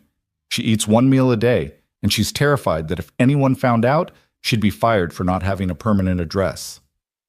The room was silent. Edward sat at the head of the table, his expression unreadable. Sophie sat beside him, taking notes. Margaret, the assistant, was recording minutes, and scattered throughout the room were the other members of the Community Voices Council, a retired teacher, a single mother who worked in retail, a veteran dealing with PTSD, a former homeless man now running his own small business. People who knew struggle intimately and could speak its language fluently. Patricia represents a crisis we've been ignoring, Daniel continued.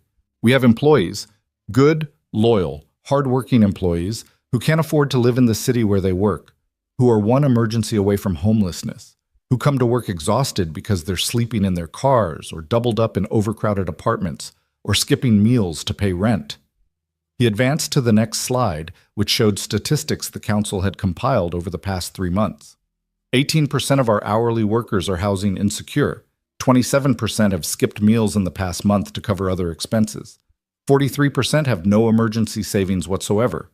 These aren't people who are lazy or irresponsible. These are people who work full-time for a profitable company and still can't meet basic needs. A hand raised, Gerald Hutchins, CFO, a man in his 60s who'd been skeptical of the Community Voices initiative from the beginning. With all due respect, Mr. Cross, what do you propose we do about this? We pay competitive wages. We offer benefits. We can't be responsible for the entire housing crisis. Daniel had expected this objection. He'd prepared for it. You're right. We can't solve the entire housing crisis, but we can solve it for our employees, and here's why we should. It's not just moral, it's practical. When Patricia spends her days off searching for affordable housing instead of resting, her productivity suffers. When she's stressed about where she'll sleep, her focus suffers. When she's hungry, her health suffers. We're losing money by paying poverty wages, not saving it. He clicked to the next slide, showing a detailed financial analysis that Sophie had helped him compile. Our proposal: raise base wages for all hourly workers by 22% over the next 2 years.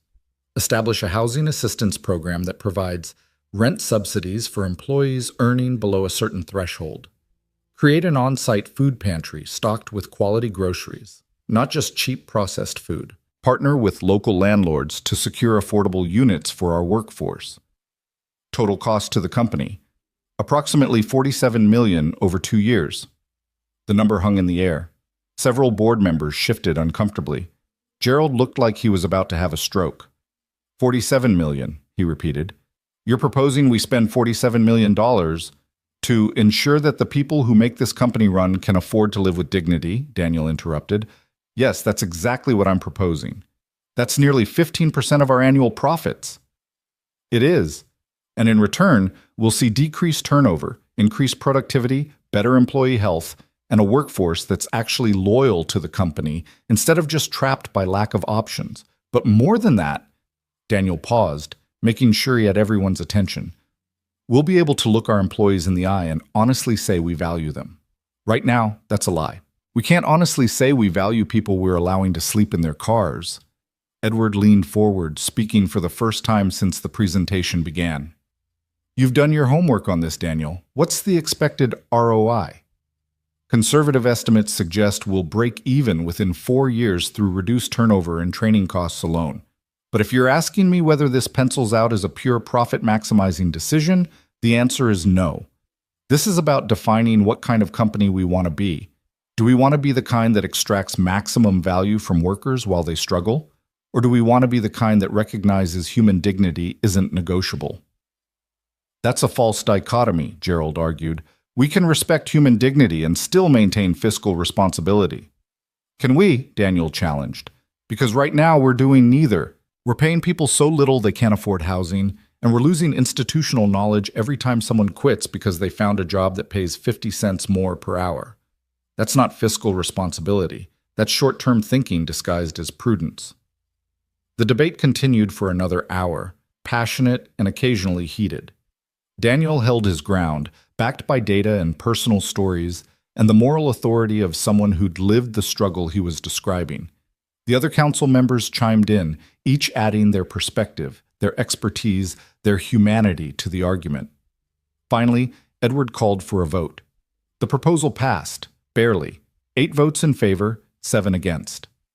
It wasn't unanimous, but it was enough. Motion carries, Edward announced. We'll begin implementation immediately. Daniel, your team will oversee the rollout. Make it work.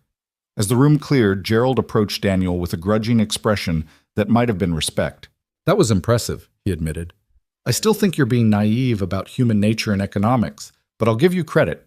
You argue passionately and you've done your homework. Where'd you learn to build financial models? Sophie taught me. And YouTube. Turns out when you're motivated to help people, you can learn pretty much anything. Gerald actually smiled. Well, don't screw this up. If it fails, I'll make sure everyone knows it was your idea. If it fails, I'll own it completely, Daniel said. But it's not going to fail. After Gerald left, Sophie approached with a grin. That was amazing. You had him on the defensive the entire time. I had facts on my side. That helps. You had more than facts. You had moral clarity. That's rarer and more powerful. She handed him a folder. Speaking of which, I need your signature on these. We're finalizing the partnership with the homeless services organizations for the GoFundMe distribution. Daniel opened the folder, scanning the documents. Over the past 3 months, he and Sophie had worked with local nonprofits to ensure the donated money which had ultimately reached over $400,000 before he'd shut down the fund, was distributed effectively. Half had gone to Daniel's family, allowing him to move into a modest two-bedroom apartment in a safe building with actual security and working heat. The other half was being split among 5 organizations doing direct work with homeless populations. "This looks good," he said, signing where indicated. "When's the press conference?" "Next week, Tuesday at 10. Are you ready for another media circus?" "I'm never ready, but I'll do it anyway." The past 3 months had been a whirlwind of exactly that, doing things he wasn't ready for, learning on the fly, making mistakes and correcting them, slowly building confidence in his ability to navigate this new world. He'd appeared on 3 more television programs, always using the platform to redirect attention from himself to systemic issues. He'd given talks at schools, community centers, and even a university where he'd felt wildly out of place until a student told him his speech had inspired her to switch her major from finance to social work. The viral attention had faded somewhat, 15 minutes of fame proving to be fairly accurate, but it hadn't disappeared entirely. People still recognized him sometimes, still called him Sandwich Dad, still wanted selfies or to share their own stories of helping or being helped. He'd learned to accept it with grace, to understand that his discomfort was less important than the conversations his story enabled. Most importantly, Lila was thriving. The new apartment was close enough to her old school that she hadn't had to change buildings, but the stability of knowing they could afford rent and food and heat had transformed her. She smiled more, mild, worried less, brought friends home without embarrassment about their living situation. Her grades had improved dramatically. Turned out it was easier to focus on homework when you weren't hungry or anxious about eviction. And Jennifer, Sarah's sister, had reconnected with them gradually, carefully, rebuilding trust that grief had shattered. She'd taken Lila to the zoo last weekend, and watching them together, aunt and niece laughing over ice cream, had made Daniel's heart ache with bittersweet joy. Sarah would have loved seeing her sister and daughter reunited. "Dad!" Lila's voice echoed through the Lang Industries lobby as Daniel exited the conference room. She was waiting with Jennifer, both of them bundled against the November cold. "How'd it go?" "We won," Daniel said, scooping her into a hug. "The proposal passed. So people won't have to sleep in their cars anymore?" "Not if they work for this company. It's a start, baby girl, just a start." As Jennifer smiled at him, a real smile, warm and genuine, so much like Sarah's it hurt. "I'm proud of you, Danny. Sarah would be too." "I'm just doing what she taught me." "No, you're doing what she dreamed of, turning personal compassion into systemic change. That's bigger than she ever imagined."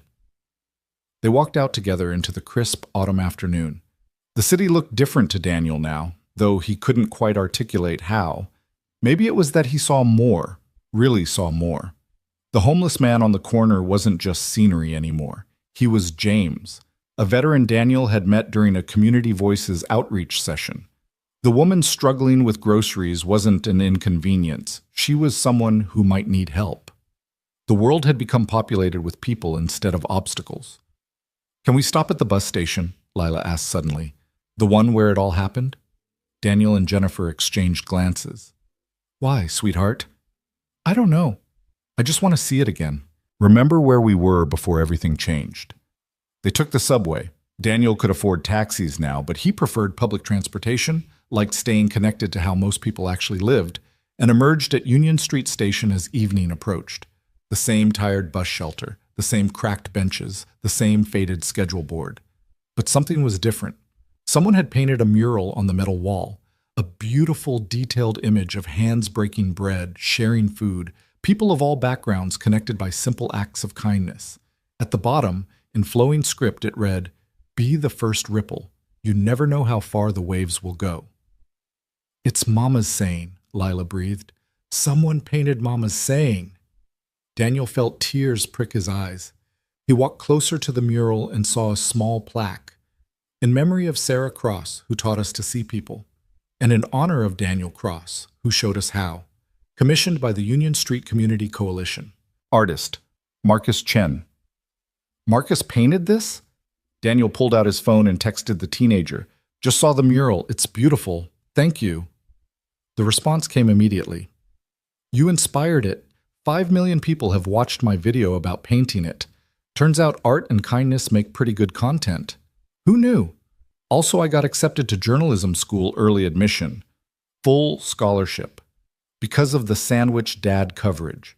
I owe you everything. You owe me nothing, Daniel typed back. You earned that scholarship with your talent and courage. Proud of you, kid. A bus pulled up, the 6:15, the one they'd been waiting for that rainy night 3 months ago.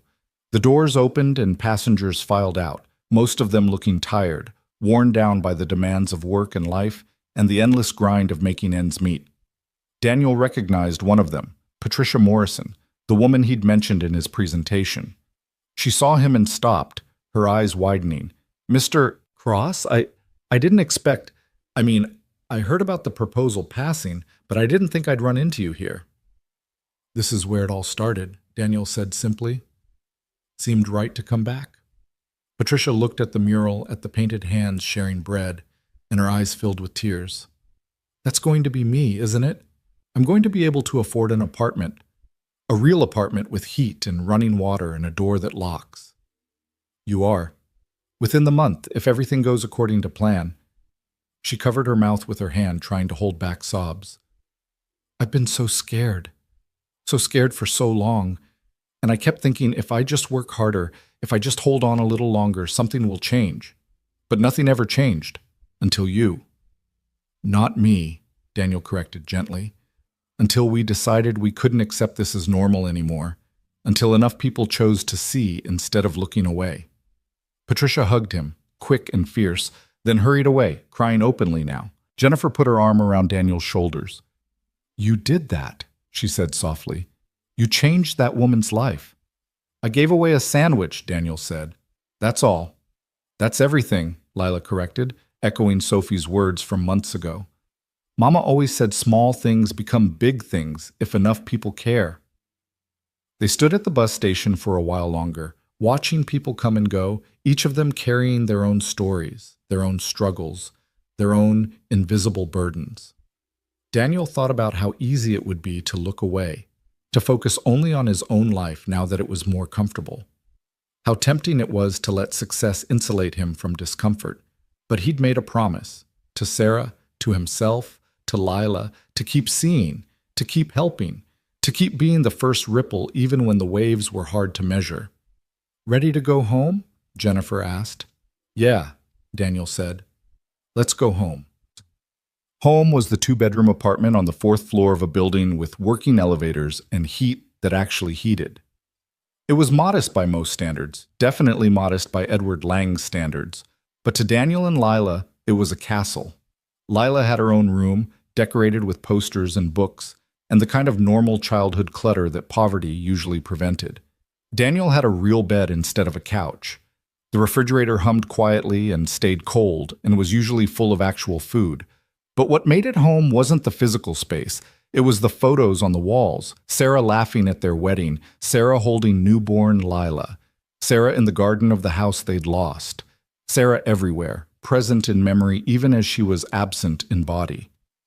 I wish she could see this, Daniel said quietly, looking at a photo of Sarah and Lila baking cookies together. All of it. The job, the apartment, Lila thriving. I wish she could know it worked out. Maybe she does, Jennifer said. I like to think she's watching, cheering you on, proud as hell of what you've built from ashes. I didn't build it alone. Sophie and Edward and the council and you and Marcus and so many people. Danny. Jennifer put her hand on his arm. Learn to accept credit where it's due. You were the catalyst. You made the choice that started everything else. That matters. Your choice mattered. A knock at the door interrupted them. Daniel opened it to find Sophie standing in the hallway, looking slightly nervous in a way she rarely did anymore. I hope I'm not interrupting, she said. I probably should have called first, but I was in the neighborhood and I wanted to talk to you about something. Come in, come in. We were just looking at old photos and being sentimental. Sophie entered, greeted Jennifer and Lila warmly, then turned to Daniel with unusual seriousness. I need to tell you something, and I'm not sure how you're going to react. That sounds ominous. It's not, I promise. It's just... She took a breath. My father wants to retire. Not immediately, but within the next 2 years. And he wants me to take over as CEO. Sophie, that's amazing. Congratulations. Wait, there's more. I told him I'd only do it if we fundamentally restructure how the company operates, not just the Community Voices initiative, everything. I want to make Lang Industries a model for ethical capitalism, if such a thing is even possible. Fair wages, environmental responsibility, transparent supply chains, meaningful community investment, the whole thing. That sounds like a massive undertaking. It is, and I can't do it alone. I need people who understand what's broken and can help fix it. People who won't let wealth and power corrupt the mission. People who've lived the struggles we're trying to address. She looked at him intently. I need you, Daniel. As COO, Chief Operating Officer, equal partner in running the company. Daniel's mind went blank. I'm sorry, did you just offer me the position of COO of a multi-billion-dollar company? I did. I know it sounds insane. I know you've only been here 3 months. But you've accomplished more in that time than most executives do in years. You've built bridges between labor and management. You've identified problems we didn't even know existed. You've earned the trust of people at every level, and most importantly, you have a moral compass that doesn't waver. That's worth more than any MBA. Sophie, I don't know the first thing about running a company. I barely know what a COO does. Neither did I when my father started grooming me for leadership. We learn. We hire experts, we make mistakes and fix them. But the vision, the values, the commitment to doing right by people, you can't learn that. Either you have it or you don't. And you have it in spades. Daniel looked at Jennifer, who was grinning. He looked at Lila, who was bouncing with excitement. He looked at Sarah's photo on the wall, at her smile that seemed to say, "Take the leap, Danny. I've got you." Can I think about it? This is a lot to process. Of course. Take all the time you need. But Daniel? Sophie's voice was soft, earnest. You've already proven you can change individual lives. This is a chance to change systems, to affect thousands of workers across multiple industries, to show that companies can be profitable and ethical, to be the ripple that becomes a wave that becomes a tide. After Sophie left, Daniel sat on the couch, his head spinning. Jennifer made tea, her solution to all crises, minor or major, and they sat in comfortable silence while Lila did homework at the kitchen table. What do you think? Daniel finally asked. I think you're terrified, Jennifer said, and I think you should do it anyway. What if I fail? What if I'm terrible at it? Then you'll fail trying to do something meaningful. That's infinitely better than succeeding at something meaningless. She sipped her tea. Sarah used to say that fear was just excitement in disguise, that the things that scared us most were usually the things most worth doing. Sarah said a lot of wise things. She did. And she chose you, knowing full well you were a man who'd rather help a stranger than protect himself, who'd give away his last sandwich because someone else needed it more, who'd see people even when it cost him something. She chose you because of those qualities, not despite them. Don't let fear make you small when you're capable of being so much more. That night, after Jennifer had gone home and Lila was asleep, Daniel sat at the kitchen table with a notebook and pen. He made 2 lists, like he'd done so many times over the years when facing impossible decisions. Reasons to accept Sophie's offer. Reasons to decline. The decline list was longer. All the ways he might fail. All the things he didn't know. All the risks to the stability they'd finally achieved. The accept list was shorter but heavier. The good he could do, the systems he could change, the promise he'd made to Sarah to live with intention. He stared at the lists for a long time, then flipped to a blank page and wrote a letter. Not to Sophie or Edward, but to Sarah. Dear Sarah, he began, I wish you were here. I wish I could talk this through with you, hear your laugh when I stress about things you'd say were obvious choices. But you're not here. So I'm writing this letter I'll never send, hoping somehow you're reading over my shoulder the way you always did when I was overthinking things. A lot has happened since you died. More than I can fit in a letter, but the core of it is this. I tried to honor what you taught me. I tried to see people, to help when I could, to raise our daughter with the values you held sacred, and somehow, impossibly, that trying has created opportunities I never imagined. I'm scared, Sarah.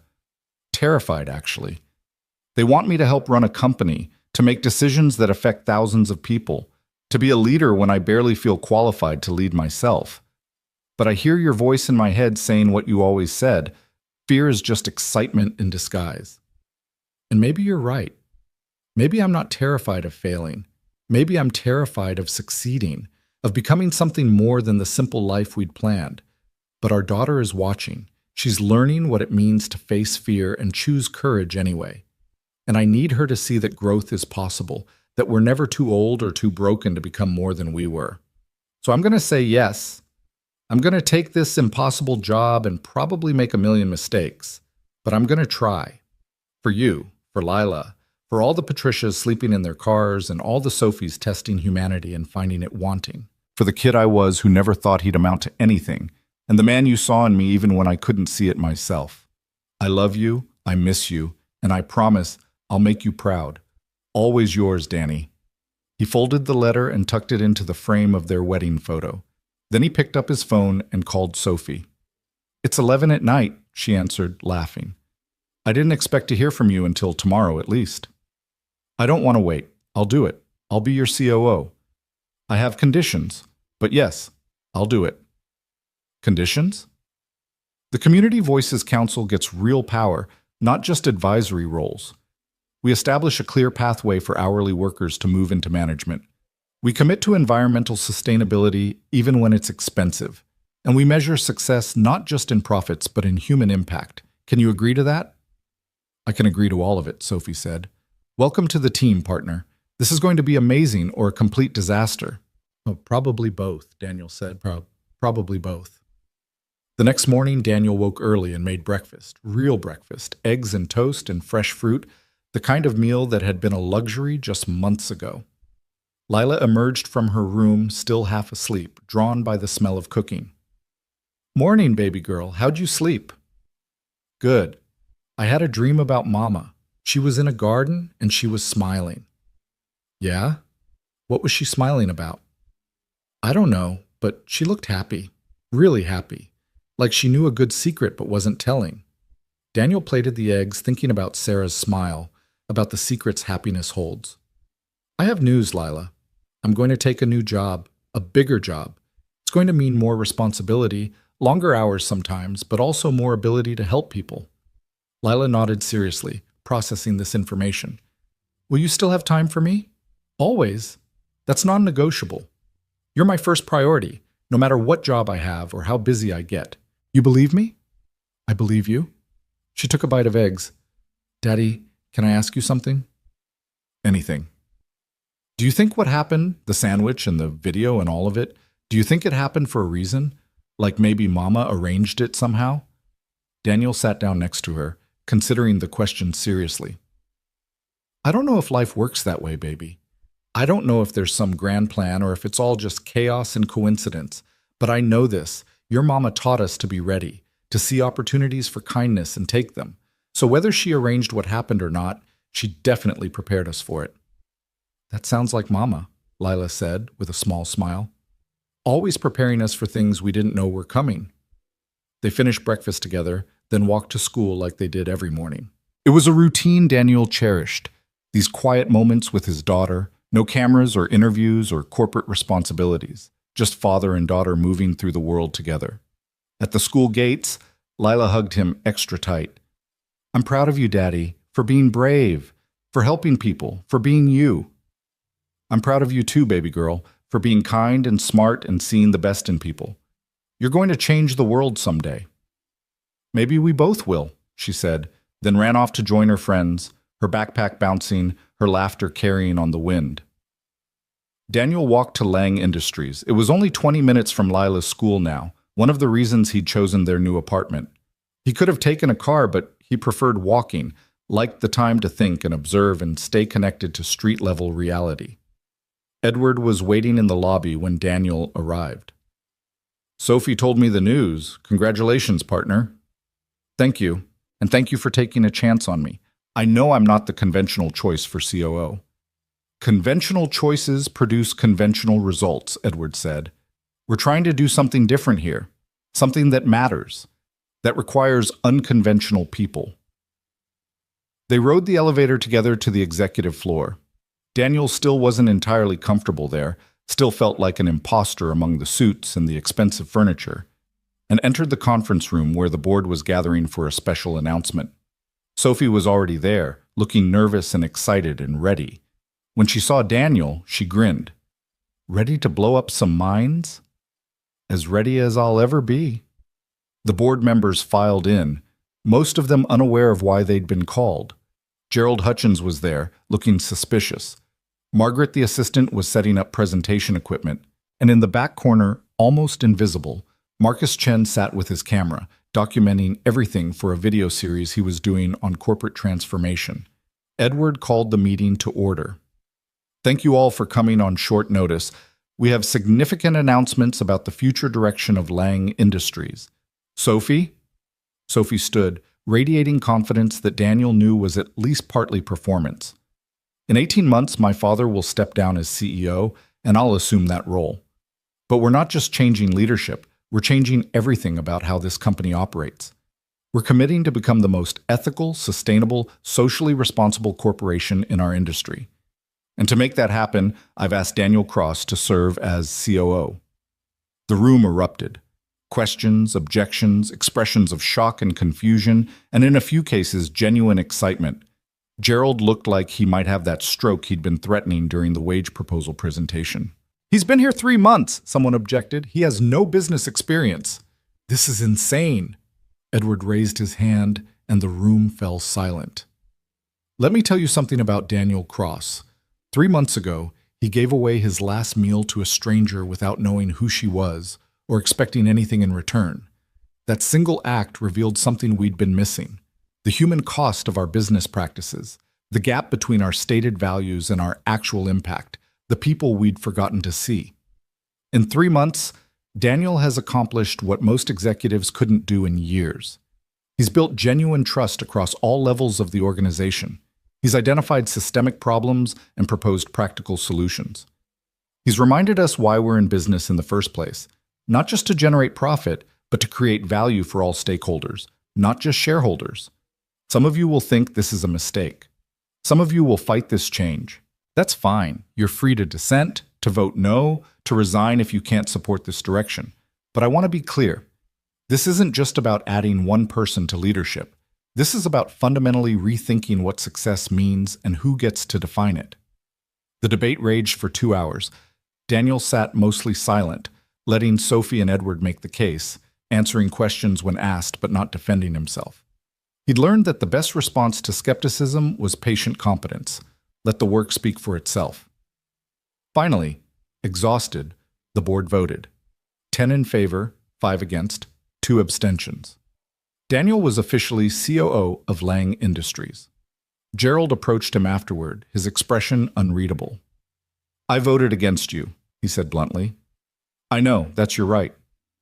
I voted against you because I think you're in over your head. I think good intentions aren't enough to run a complex organization. I think you're going to make expensive mistakes that will cost us money and reputation. You're probably right about the mistakes, Daniel said.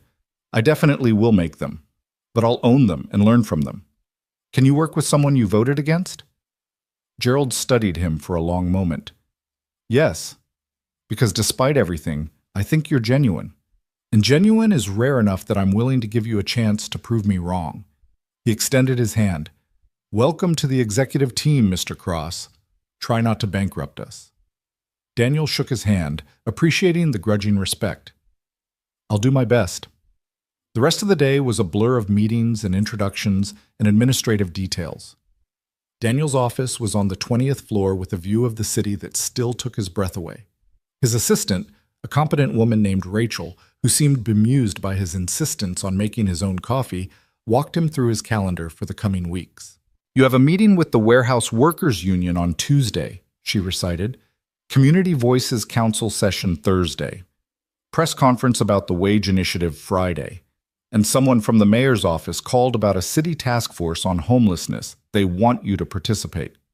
Say yes to the task force, Daniel said. That's exactly the kind of thing I should be involved in. You're going to be very busy, Mr. Cross. Call me Daniel, and yes, I am, but busy with purpose is better than idle with doubt. When the workday finally ended, Daniel didn't immediately leave. He stood at his office window watching the city transition from day to night, lights winking on building by building, people streaming home or to second jobs or to whatever obligations filled their evenings. His phone buzzed with a text from Lila. Aunt Jen picked me up from school. We're making dinner. Come home when you can. Love you, Daddy. He smiled and typed back. On my way, baby girl. Love you more than all the stars. Before leaving, he took out the scratched metal lunchbox, the one he'd carried to construction sites, the one that had held the sandwich he'd shared with Sophie. He'd kept it as a reminder of where he'd come from, of the man he'd been before viral videos and corporate offices and COO titles. Inside, he placed a note for his future self. Remember this. You're not special, you're not a hero, you're just a guy who made one decent choice and got lucky that it mattered. Stay humble. Stay hungry. Not for success, but for opportunities to help. See people. Really see them. That's the only thing that actually matters. He closed the lunchbox and set it on his desk where he'd see it every morning. Then he left the office, rode the elevator down 20 floors, and walked out into the city he loved. The streets were crowded with evening commuters, everyone moving with purpose and exhaustion. Daniel found himself looking at faces, seeing stories, noticing struggles. There, a woman juggling grocery bags and a crying toddler. He held the door for her. There, a man counting change for bus fare, coming up short. Daniel handed him $1 without comment. There, a teenager sitting alone on a bench, looking lost and scared. Daniel sat down nearby. You okay? He asked gently. The kid looked at him suspiciously. Why do you care? Because you look like you need someone to care. I'm Daniel. Jake. The kid hesitated, then added, I got kicked out. My parents found out I'm gay, and they kicked me out. Daniel's heart broke. I'm sorry, Jake, that's not okay. Do you have somewhere safe to go tonight? Not really. Daniel pulled out his phone and called a number he'd programmed 3 months ago. The director of a youth shelter that specialized in LGBTQ+ services, one of the organizations receiving GoFundMe money. Maria, it's Daniel Cross. I have a kid here who needs immediate placement. Can you help? His name is Jake. He's maybe 16, just got kicked out by his parents. He listened, then nodded. Perfect. We'll be there in 20 minutes. He hung up and looked at Jake. There's a shelter, a good one, safe and affirming. They're expecting you. Can I walk you there? Jake's eyes filled with tears. Why are you helping me? You don't even know me. I don't need to know you deserve safety and dignity. Come on, let's get you somewhere warm. They walked together through the darkening city, and Daniel listened to Jake's story, the hope and fear and pain of being young and queer and rejected by the people who were supposed to love unconditionally. When they reached the shelter, Maria greeted them warmly, immediately making Jake feel seen and safe. Thank you, Jake said before going inside. I don't know who you are or why you stopped, but thank you. You're going to be okay, Daniel told him. It doesn't feel like it now, but you are. And Jake? The people who rejected you? That's their loss and their shame, not yours. Remember that. As Daniel finally headed home, his phone buzzed with a text from Marcus. Just posted a new video about the Lang Industries wage initiative and what it means for ethical capitalism. It's already got 500K views. People are paying attention, Mr. Cross. Real change is happening. Daniel smiled and typed back, keep documenting, keep telling stories. The world needs to see what's possible. His apartment was warm and full of light when he arrived. Jennifer and Lila had indeed made dinner, pasta with actual vegetables and garlic bread that filled the space with the smell of home and love. Perfect timing, Jennifer said. We were just sitting down. How was your first official day as a big corporate executive? Surreal, Daniel admitted, washing his hands at the sink. I kept waiting for someone to realize they'd made a mistake and escort me out. But they didn't, Lila said proudly, because you belong there, because you're going to help people. They ate dinner together, talking and laughing and existing in the comfortable intimacy of people who'd weathered storms together. After Jennifer left and Lila was ready for bed, Daniel tucked her in like he'd done every night of her life. Daddy, she said sleepily, I think Mama would be really happy. not just proud, happy, like the way she looked in my dream. I think so too, baby girl. I really do. Will you tell me a mama story? Always. Let me think. He settled against the headboard, Lila curling into his side. Did I ever tell you about the time your mama started a community garden in our old neighborhood? No, tell me. Well, this was before you were born. We just gotten married and moved into our first apartment, smaller than this one, if you can believe it. The neighborhood was rough. Lots of empty lots filled with trash and broken glass. Your mama looked at one of those lots and saw possibility. She spent weeks getting permits, convincing the city to let her use the space, recruiting neighbors to help. Most people thought she was crazy. Who wants to garden in a place like that? But she persisted, and slowly people started joining her. They cleared the trash, built raised beds, planted vegetables and flowers. Within a year, that empty lot had become beautiful. People grew food for their families, children played safely, neighbors who'd never spoken before became friends. Your mama had turned wasteland into community. What happened to the garden? It's still there, actually, still thriving. Other people took over when we had to move, but they kept it going. That's the thing about your mama's projects. They outlived her involvement because she built them to last, to belong to everyone. That's what you're doing now, Lila said. With the company. You're building things that will last. I'm trying, baby. I'm really trying. You're doing more than trying. You're succeeding. Even I can see that, and I'm only 9. Daniel kissed her forehead, overwhelmed with love for this wise, kind, remarkable child. When did you get so smart? I've always been smart, Lila said matter-of-factly. You just notice it more now that you're not so worried all the time. She was right, he realized. The constant anxiety about money and survival had lifted enough that he could actually see his daughter clearly. Not just her needs, but her personhood, her growing wisdom, her beautiful heart. Good night, Lila Marie Cross. I love you more than words can say. Love you too, Daddy, more than all the stars and all the sandwiches in the world.